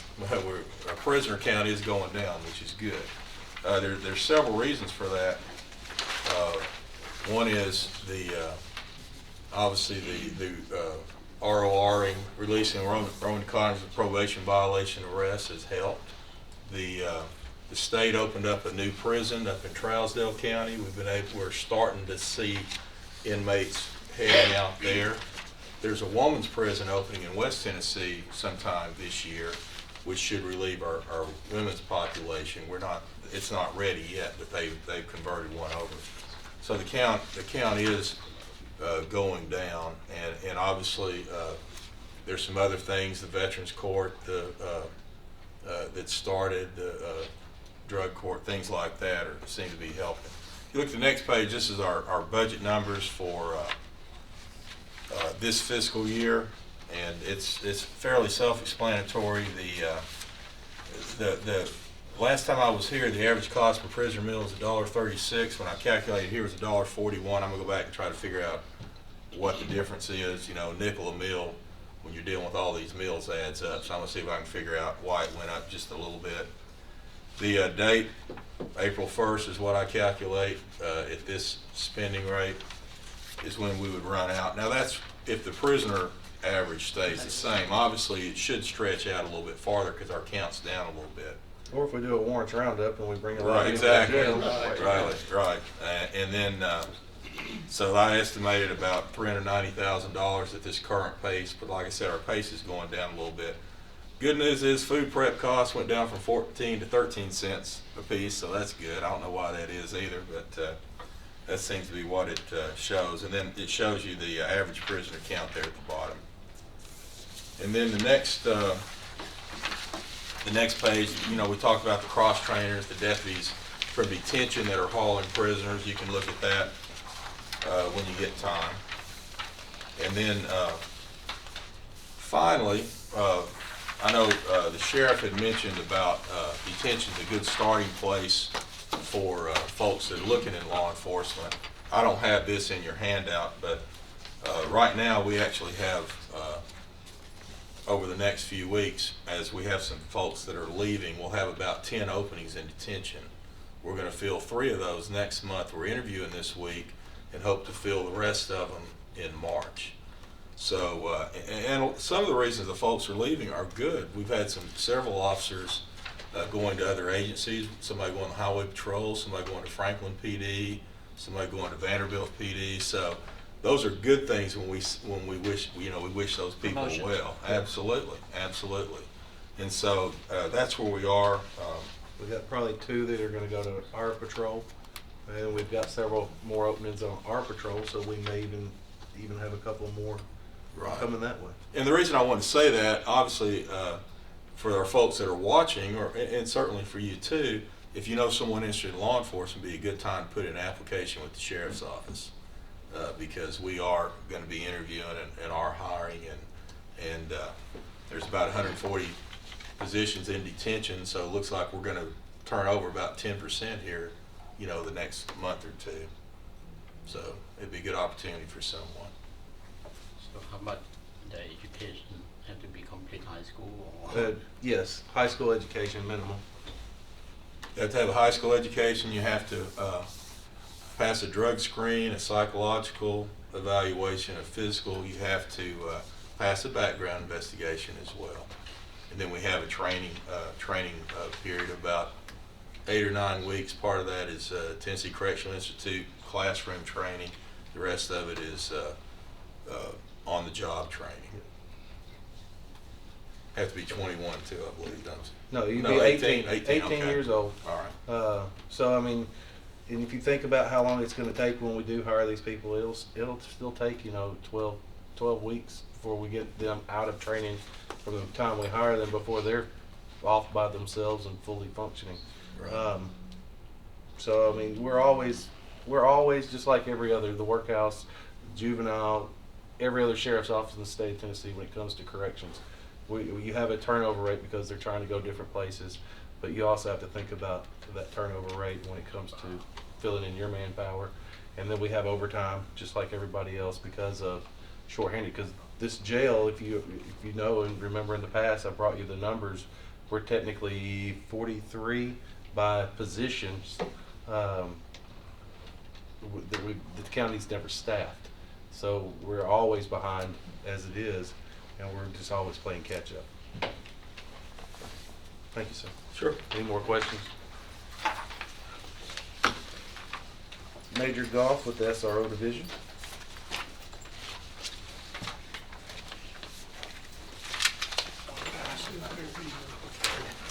Did you get one?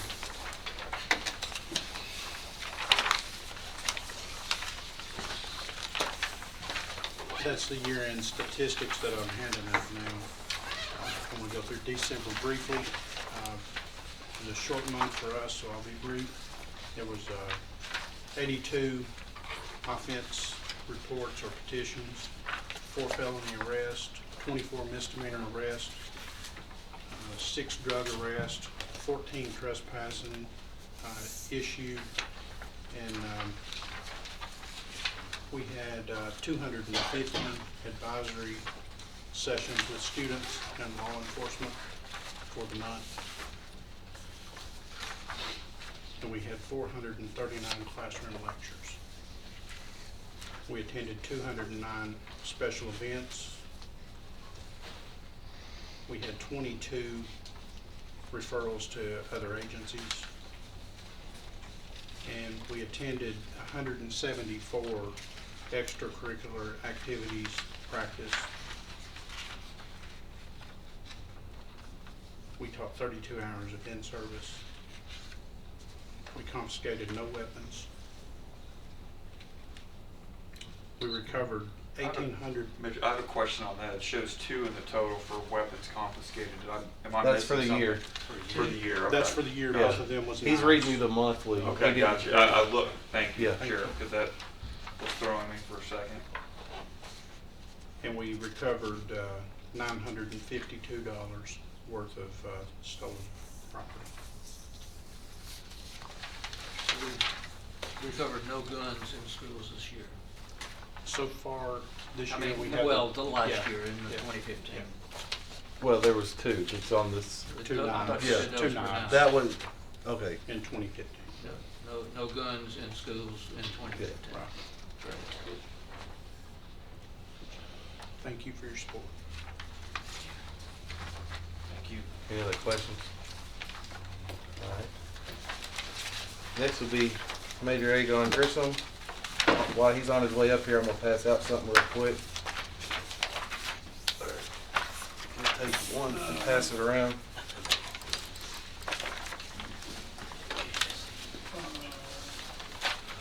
Yeah, Commissioner, you don't want that, you want that.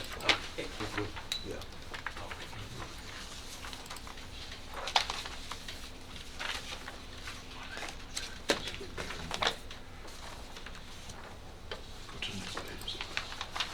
Click the 2 arrows up there on the far right at the top.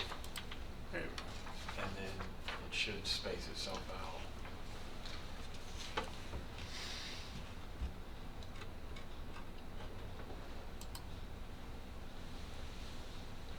While they're doing that, That full screen mode work right there on the view at the bottom, right, all the way down right there. I don't know if that changes or is that, I don't know what it'll do or not, but that'll take away all the borders.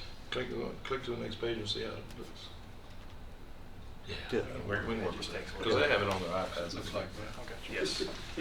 That's just, so the public can see it. Yeah, it probably is. Sorry, I had no idea to grab it. Yeah, it's Sure. probably just as good on your iPad. Which is why I'm using this. But real quick, I wanted to give y'all this. This is one thing that we ended up kicking out of the budget. I just want to, put the seed in your head is repaving the entire sheriff's office parking lot. I don't know how many of y'all have been driving through it lately, but it's probably some of the parking lot. The last time it was paved was in 1987. I know about 7 years ago the county paid and had it sprayed. I don't know if we hired gypsies or not, but we sprayed it, and it was like a few months later it all washed off. But the parking lot is in very bad shape, and if you drive around it, over the years we've had to dig up old lines and fix stuff, this and that. And this was something we did last year, and we put it in the budget. But to pave the entire sheriff's office and fix it right, and there's a lot of areas that they got to dig up and fix, is $274,000 and $274,300. I've asked for maintenance to get me an updated to call Hoover, and the road department, we called Road Superintendent Brooks, and this is who they use, and so that's why we called them, because there's not too many people here in town that do a lot of work for the county when it comes to this type of a project. So this is who the county uses, and that's why we contacted them. And you can see on here kind of where, and I gave you a copy of this, so you can see what all they're talking about doing. 1.5 inch average thickness through the entire, from the road all the way through. So I just wanted to plant the seed on that. When it's in, hopefully y'all got your data when y'all come over to do the jail inspection. But when you do, please, just take a look at the parking lot when you're driving in and You're driving gonna make it where it's not any fun to try to around. Dodge the potholes? Yes. Yes. Sometimes you might lose a car. So that's an accurate quote? That's what they quoted us last year. Oh. And we had 12 months to do it with. I saw on the I didn't bring the second page because it was just their other language, and I did notice on there that it had 12 months to do it in, which I guess would be up next month. Or no, March of 15, so it'll be up March of 16. So they're gonna, their price will go up. So I just want to know what their price is. Go ahead, sir. Just want to mention something before we start. Major Thompson asked people to put in applications for jobs. I just want to put it out there. Nobody starts out as a detective. I don't care how much education you have. Okay? All you guys graduating college and stuff, that's not how it works. You got to put in your time. I agree with you, Commissioner Schaefer, on the mileage. It's kind of mundane and boring and stuff and really doesn't have a point, but the point actually is that it just shows that we put a lot of wear and tear on our vehicles. That's the whole purpose of that. So, and what I did was I compared November to December, and then the next page that we'll get to is the whole entire year of these statistics. So obviously the mileage doesn't change that much, 145,539 in December. Our citations, misdemeanor citations, between the shifts stayed about the same. In November it was 84, and December it was 87. Our warning citations, it remains about the same. Verbal warnings, not much difference. We give a lot of verbal warnings. And deputy generated arrests were almost exactly the same, 83 and 84. The Tibers reports, it also remains about the same, busy, 486 in December. I'm gonna press the button, don't I? There we go, I'm sorry. Collisions went down slightly in December, surprisingly, and I'm sure in January they'll be up because of the weather. But the alarm calls that everyone's always interested in, we had 175 in November and 159 in December. I don't know if it had anything to do with the meeting that everybody saw last time. They just had less alarms. I'm not sure. Not positive, but they did go down. But interesting enough, the funded one was up by 1. Founded, I'm sorry.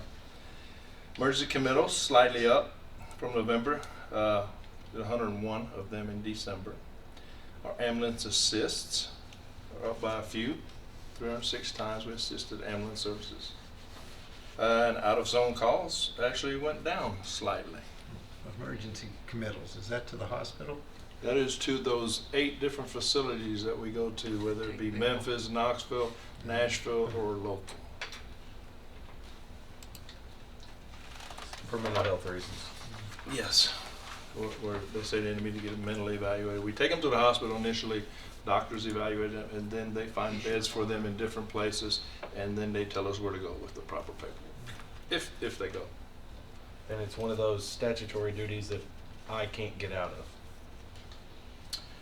Okay, the next page is the total for the year. Of course, mileage is 1,579,948. Our misdemeanor citations, 1,236. Our warning citations, 4,661, and our verbal warnings were 3,412. Deputy generated arrests is 971. 8,684 Tibers reports. Slightly over 1,400 traffic collisions. 4,149 ambulance assists. And of course, pretty close to 10,000 out-of-zone calls. Our emergency committals were slightly over 1,000 with 1,026. Our alarms, 1,844. Founded 11, unfounded 1,833. Okay, the next page you'll see the map, each of your districts, and this is Part 1 crimes for 2015. The entire year from January to December.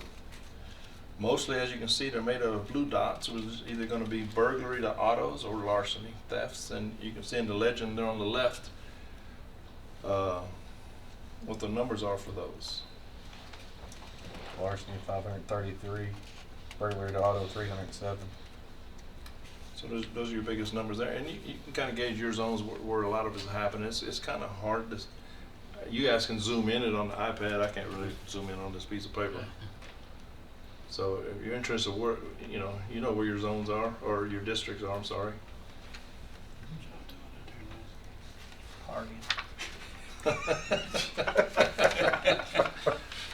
So that's for the part 1 crimes. Anybody have any questions on We that got a particular strip shop out there, don't tell nobody. page?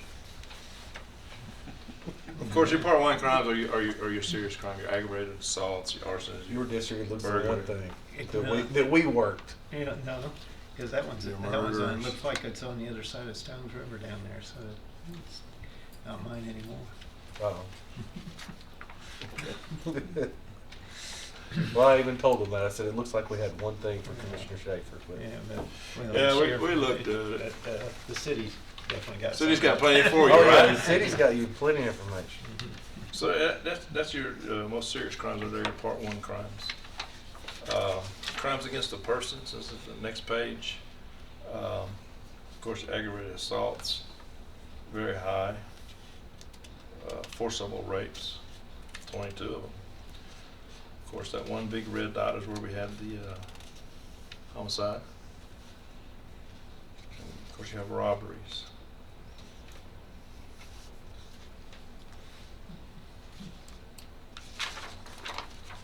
Property crimes. I mean, there's not enough, map space to put all these dots on, really, for the year, as you can see. Of course, there are your arsons, your burglaries, autos, theft, vandalism, and vehicle theft. And, burglary to auto and larceny, very popular, apparently.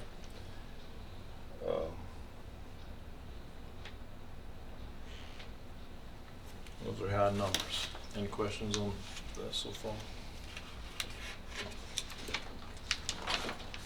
Assaults. 779 domestic assaults. Big problem. Simple assaults, 364. Now, any of those in your district? Yeah. Oh. I don't think one's on my street though, so I'm clear. Did you zoom in far enough? Yeah. I can go for Jones Mill shows up. Say. Now, don't get any of these statistics confused with what the detectives have given you, because these are calls that deputies respond to, reports they take. A little different than what detectives end up getting assigned to, because a lot of these are handled before they ever get to the detective division. Don't let that confuse you. The next one you'll be interested in, I believe, is the drug violations that we handle, which are your simple, possessions, drug paraphernalia, manufacturing, sale, meth offenses. Basically your basic narcotic arrests that patrol. This is strictly patrol.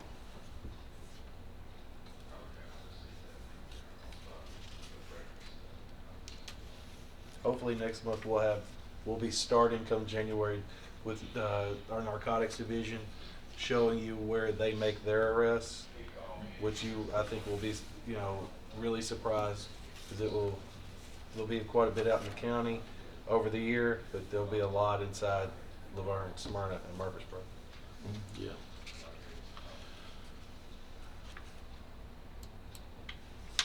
All right, then the next page is the reported part 1 crimes, as we said, the homicides, the rapes, assaults, and larcenies. Total for the 2-year average for 2014 and 2015. Part 1 crimes, and I'm only talking about part 1 crimes. These major crimes right here are down by 10%.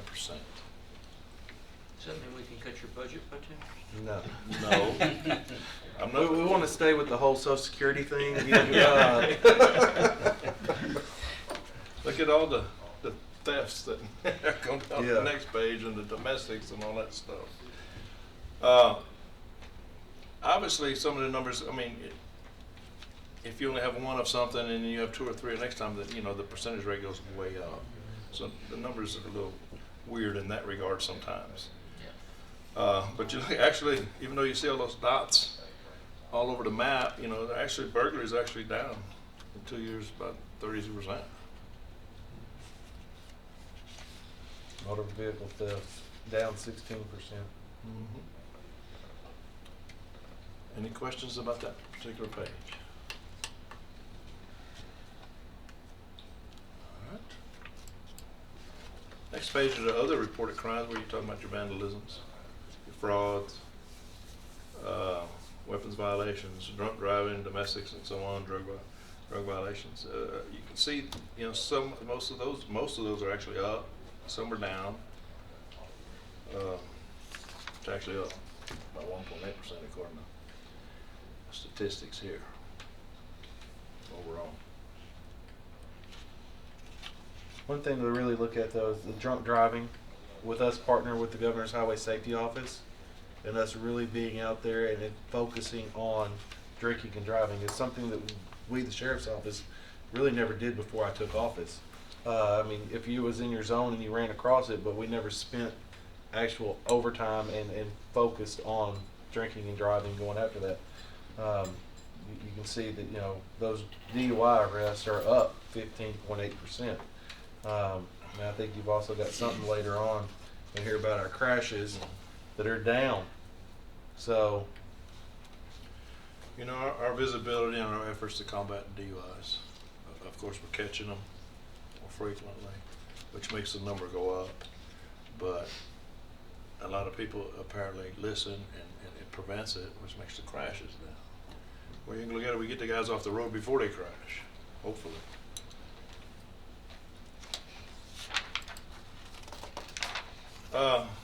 Summary of calls, this is what's come through dispatch. Now, these are not all calls dispatch gets, these are all calls that deputies get sent to through the years, 5 years. Actually, only 4, but. in the blank space, you see that we didn't keep numbers on all this until lately, last year. Like it says, the one-year comparison that's indicated above, 41,034 calls for service were received in 2015 compared to 39,109 during the corresponding period of 2014. So it's up.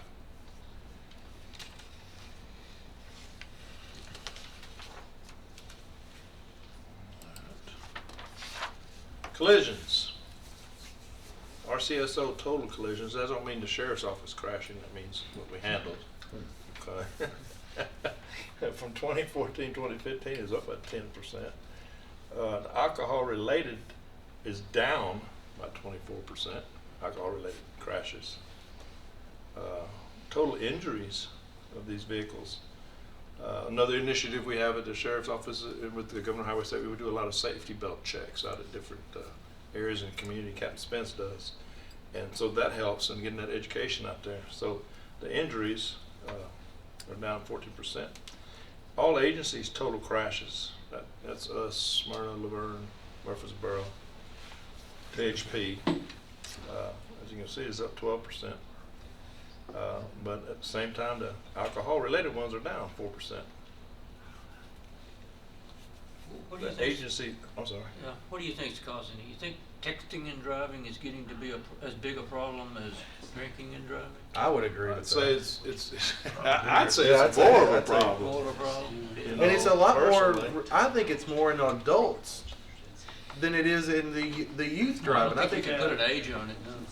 Here's the hard, here's what, and I'm sure everybody does, I'm sure you've done it, I've done it, is you're so used to when your phone goes ding or bing or whatever noise it makes, is looking at it. You do it, it's like a habit, everybody does it. And, you know, some people choose the answer, some people read it, and of course it's a major distraction. You know, and it's a huge problem. I mean, I know we, older people blame the teenagers on it, texting, but driving around town, what I see, it's the 25s and 30-year-olds are doing it. I was talking Everybody's doing it. Right. I was talking to a teenager not too long ago, and we was talking about texting and driving, and he had a point. You know, we're always talking about, you guys are always on the phone, you can't put it down, you can't put it down, you're always texting, and they go, who gave us this technology? You guys. Okay. It's not just texting, everybody's got square ears too, they're sitting there holding that thing on the side of their head. Yep. And I don't, you know, you're not thinking about driving, you're thinking about what you're talking. Because the majority of us have one-track minds when it gets down to it. We're Sure. thinking about what we're talking about more so than. So in the General Assembly, somebody, I forget whether it's the Senate or the House, is put a bill in that talking on the cell phone or Android, whatever, it's gotta be a no hands. Hands-free devices. Right, so that way they can get you texted, you know, Yeah. if you're doing it, you know, because it's not hands. Good. I mean, that's several times you pull people over and they say, I wasn't texting, I was dialing a phone number. Yeah. That's right. And you know. Or It was on the they're phone. like, Or it's just on the Commissioner phone. Reed Yeah, or I was was just- saying yeah. they got it up to their ear. Yeah. It's a huge problem. Okay, any questions on that? Oh, the fatalities are down by 30%. That's the point we wanted to make. You know, so that's great. It's a great number right there. Hope it always goes down further and further. Yes. All right, next page is transport statistics.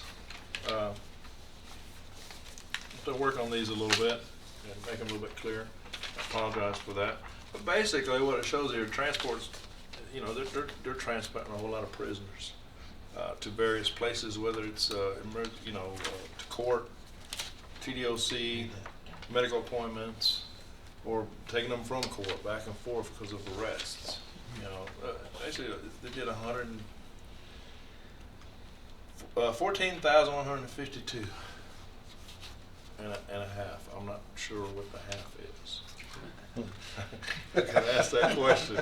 How do we transport half a prisoner? I don't know. That's because they got a It's couple of quarter numbers. prisoners It's up there. numbers. Yeah. Chop on the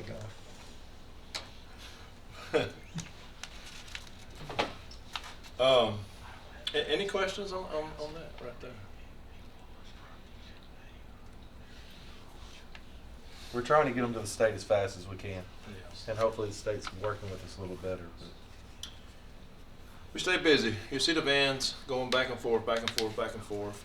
And then the ones that are not transporting prisoners in the vans are transporting them to the medical centers, to the hospital appointments, to the out-of-county jails, or they're going to get them and picking them up. So they do a lot of work.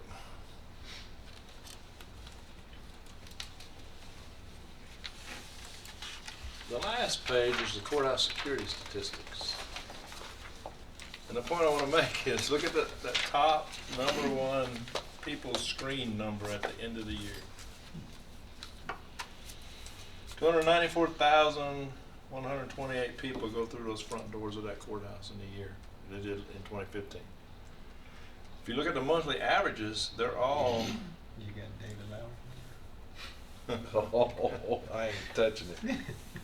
You know, these are people that go through the front doors, get screened for weapons and so on and so forth. These are the people that went through the metal detector and got checked. Yes. Because lawyers and some other people do go around and they don't get counted. So we do have some people that do go around and they're not counted. Yeah, and a lot of that's because of tradition. It's been going like that for 100 years, and we're in the process of changing some of those policies of who goes through. When the new courthouse opens up, it's going to change, and there's going to be a lot of people squalling like mashed cats. But you know, security's going to change at the courthouse. It has to. I'm pretty sure I'll hear it, and you'll hear it, from lawyers to citizens. But we're building a courthouse with security in mind. This courthouse, there was no security in mind. And if you think back in '78, when they started designing this thing, and you know how much times have changed. Now seeing this stuff, Okay, because you commented on the statistics. Is there any specific statistic that you all want to see from patrol? I just Or saw from about, anything? I think I just saw about 294,000 of them is what it seems like. Yeah. So it's, I think one thing that help though is if we see it, get it a week in advance on the computer. You know, that way then you can look at it and you can see, and you've got you'll have some questions that'll come out from that. you know. Yeah, and next time, I'm actually gonna make it a PowerPoint, because it just didn't turn out to be a PowerPoint like I thought. It's basically just clicking through the pages. But, I mean, if you guys can think of anything that you guys, whatever statistic you're interested, whatever number or something that we're doing, just let me know. And if we can research it, we'll definitely do that. I'd like to say one thing. I was out walking back the school property during Saturday, and one of your patrol officers drove through there just checking the schools. And great thing to do, because we have had some vandalism back there and so on. And when kids are out, they so I'd just like to pass along my compliments to the men and women that were out there on the road during the inclement weather. I've been there. I appreciate it. I did get a comment. I asked the particular deputy that I was talking to, I said, how do you like the Ford Explorer, the all-wheel drive? He said, it's great. I haven't found a place I can't get to. And that's not true in a Caprice or LTD necessarily. So, good move there, and I'd just like to express my gratitude for them being out there along with the other public safety, fire and EMS and all the other public safety people who are out there these last few days. Well, one, thank you about the SUVs, because that was a decision we made once the Fords went out, the Crown Vic, and there was a lot of talk amongst us because it's $1,200 more for to have the all-wheel drive. But I can tell you, when I took office, we only had about 2 vehicles in the entire sheriff's office that were 4-wheel drive. Whenever, like weather like it happened this past Saturday or Friday, we would have been shut down too. We just wouldn't have been able. He can tell you, back in the day, everybody piled up at the sheriff's office, played cards, and tried to figure out what calls they could make it to and which ones they couldn't go to because of the weather. And with these Fords, all-wheel drives, even when it's raining, but also in this snow, we were still out patrolling. We were still out in the county, and we're able to get around just fine with these vehicles. And actually, I put a post out there of how proud I was, of that decision. That Friday and Saturday proved the point on that, of going to those vehicles. So I was very proud of all the guys. They stayed out there, and they were out there helping people on the interstate and on the back roads if they needed help. And any calls that came in, I don't know of any calls that we were not able to get to. Someone called us, we were still able to get to their house and help them. Another thing too about the weather, and it was really mainly Wednesday when the first round of weather came in. That day we had 58 related calls. We only had one serious one that day, but by the time Friday got here and the weather really started hitting, it was actually a pretty quiet day for what compared to Wednesday that we had.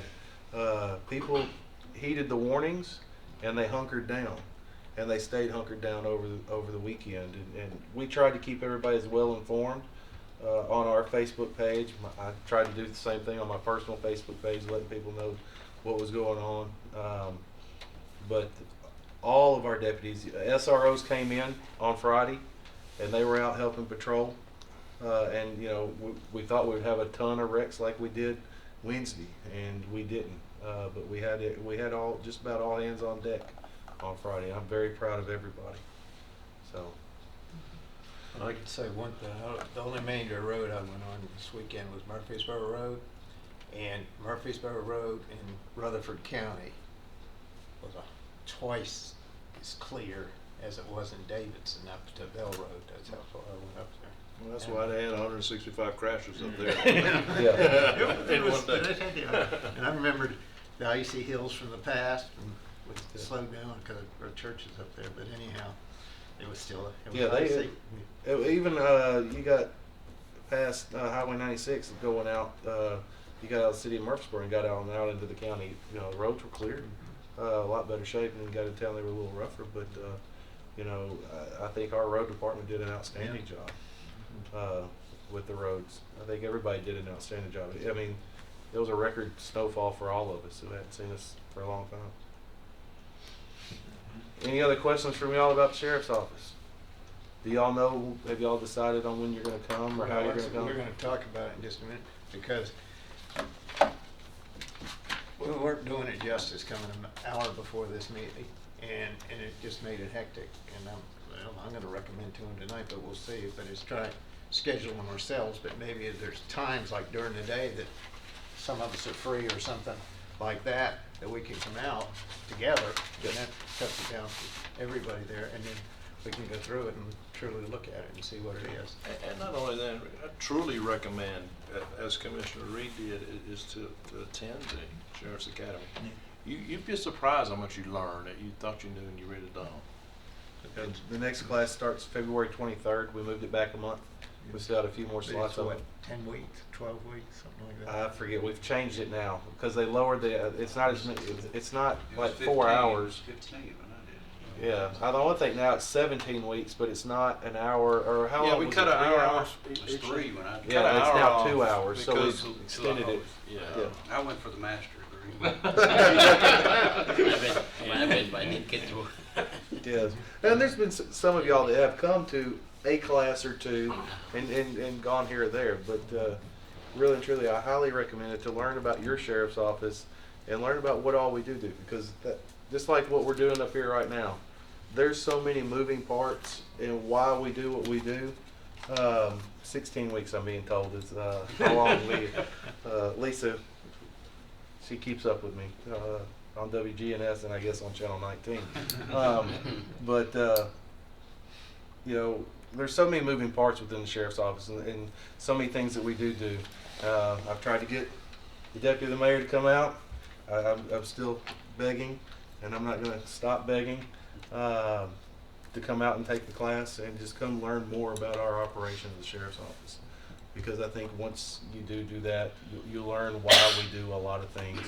So it will be Tuesday, Tuesday night. Yes, Tuesday night, 2 hours for 16 weeks. Fellas, it's, you get a, I know it's a mock situation, is when you have to make that stop on a car, just like y'all do, or when you walk up beside a car and you try to figure out what they're doing on the inside of it, and this is just a mock-up as a participant in that academy, but you sort of get that adrenaline feel that a patrolman does too, and you sort of understand some of this and what's going on there. And maybe you won't get set up like I did and get some individuals in there, but you learn a whole lot about what goes on, not just necessarily in the sheriff's department. They also take you around to show you the fire department and Juvenile.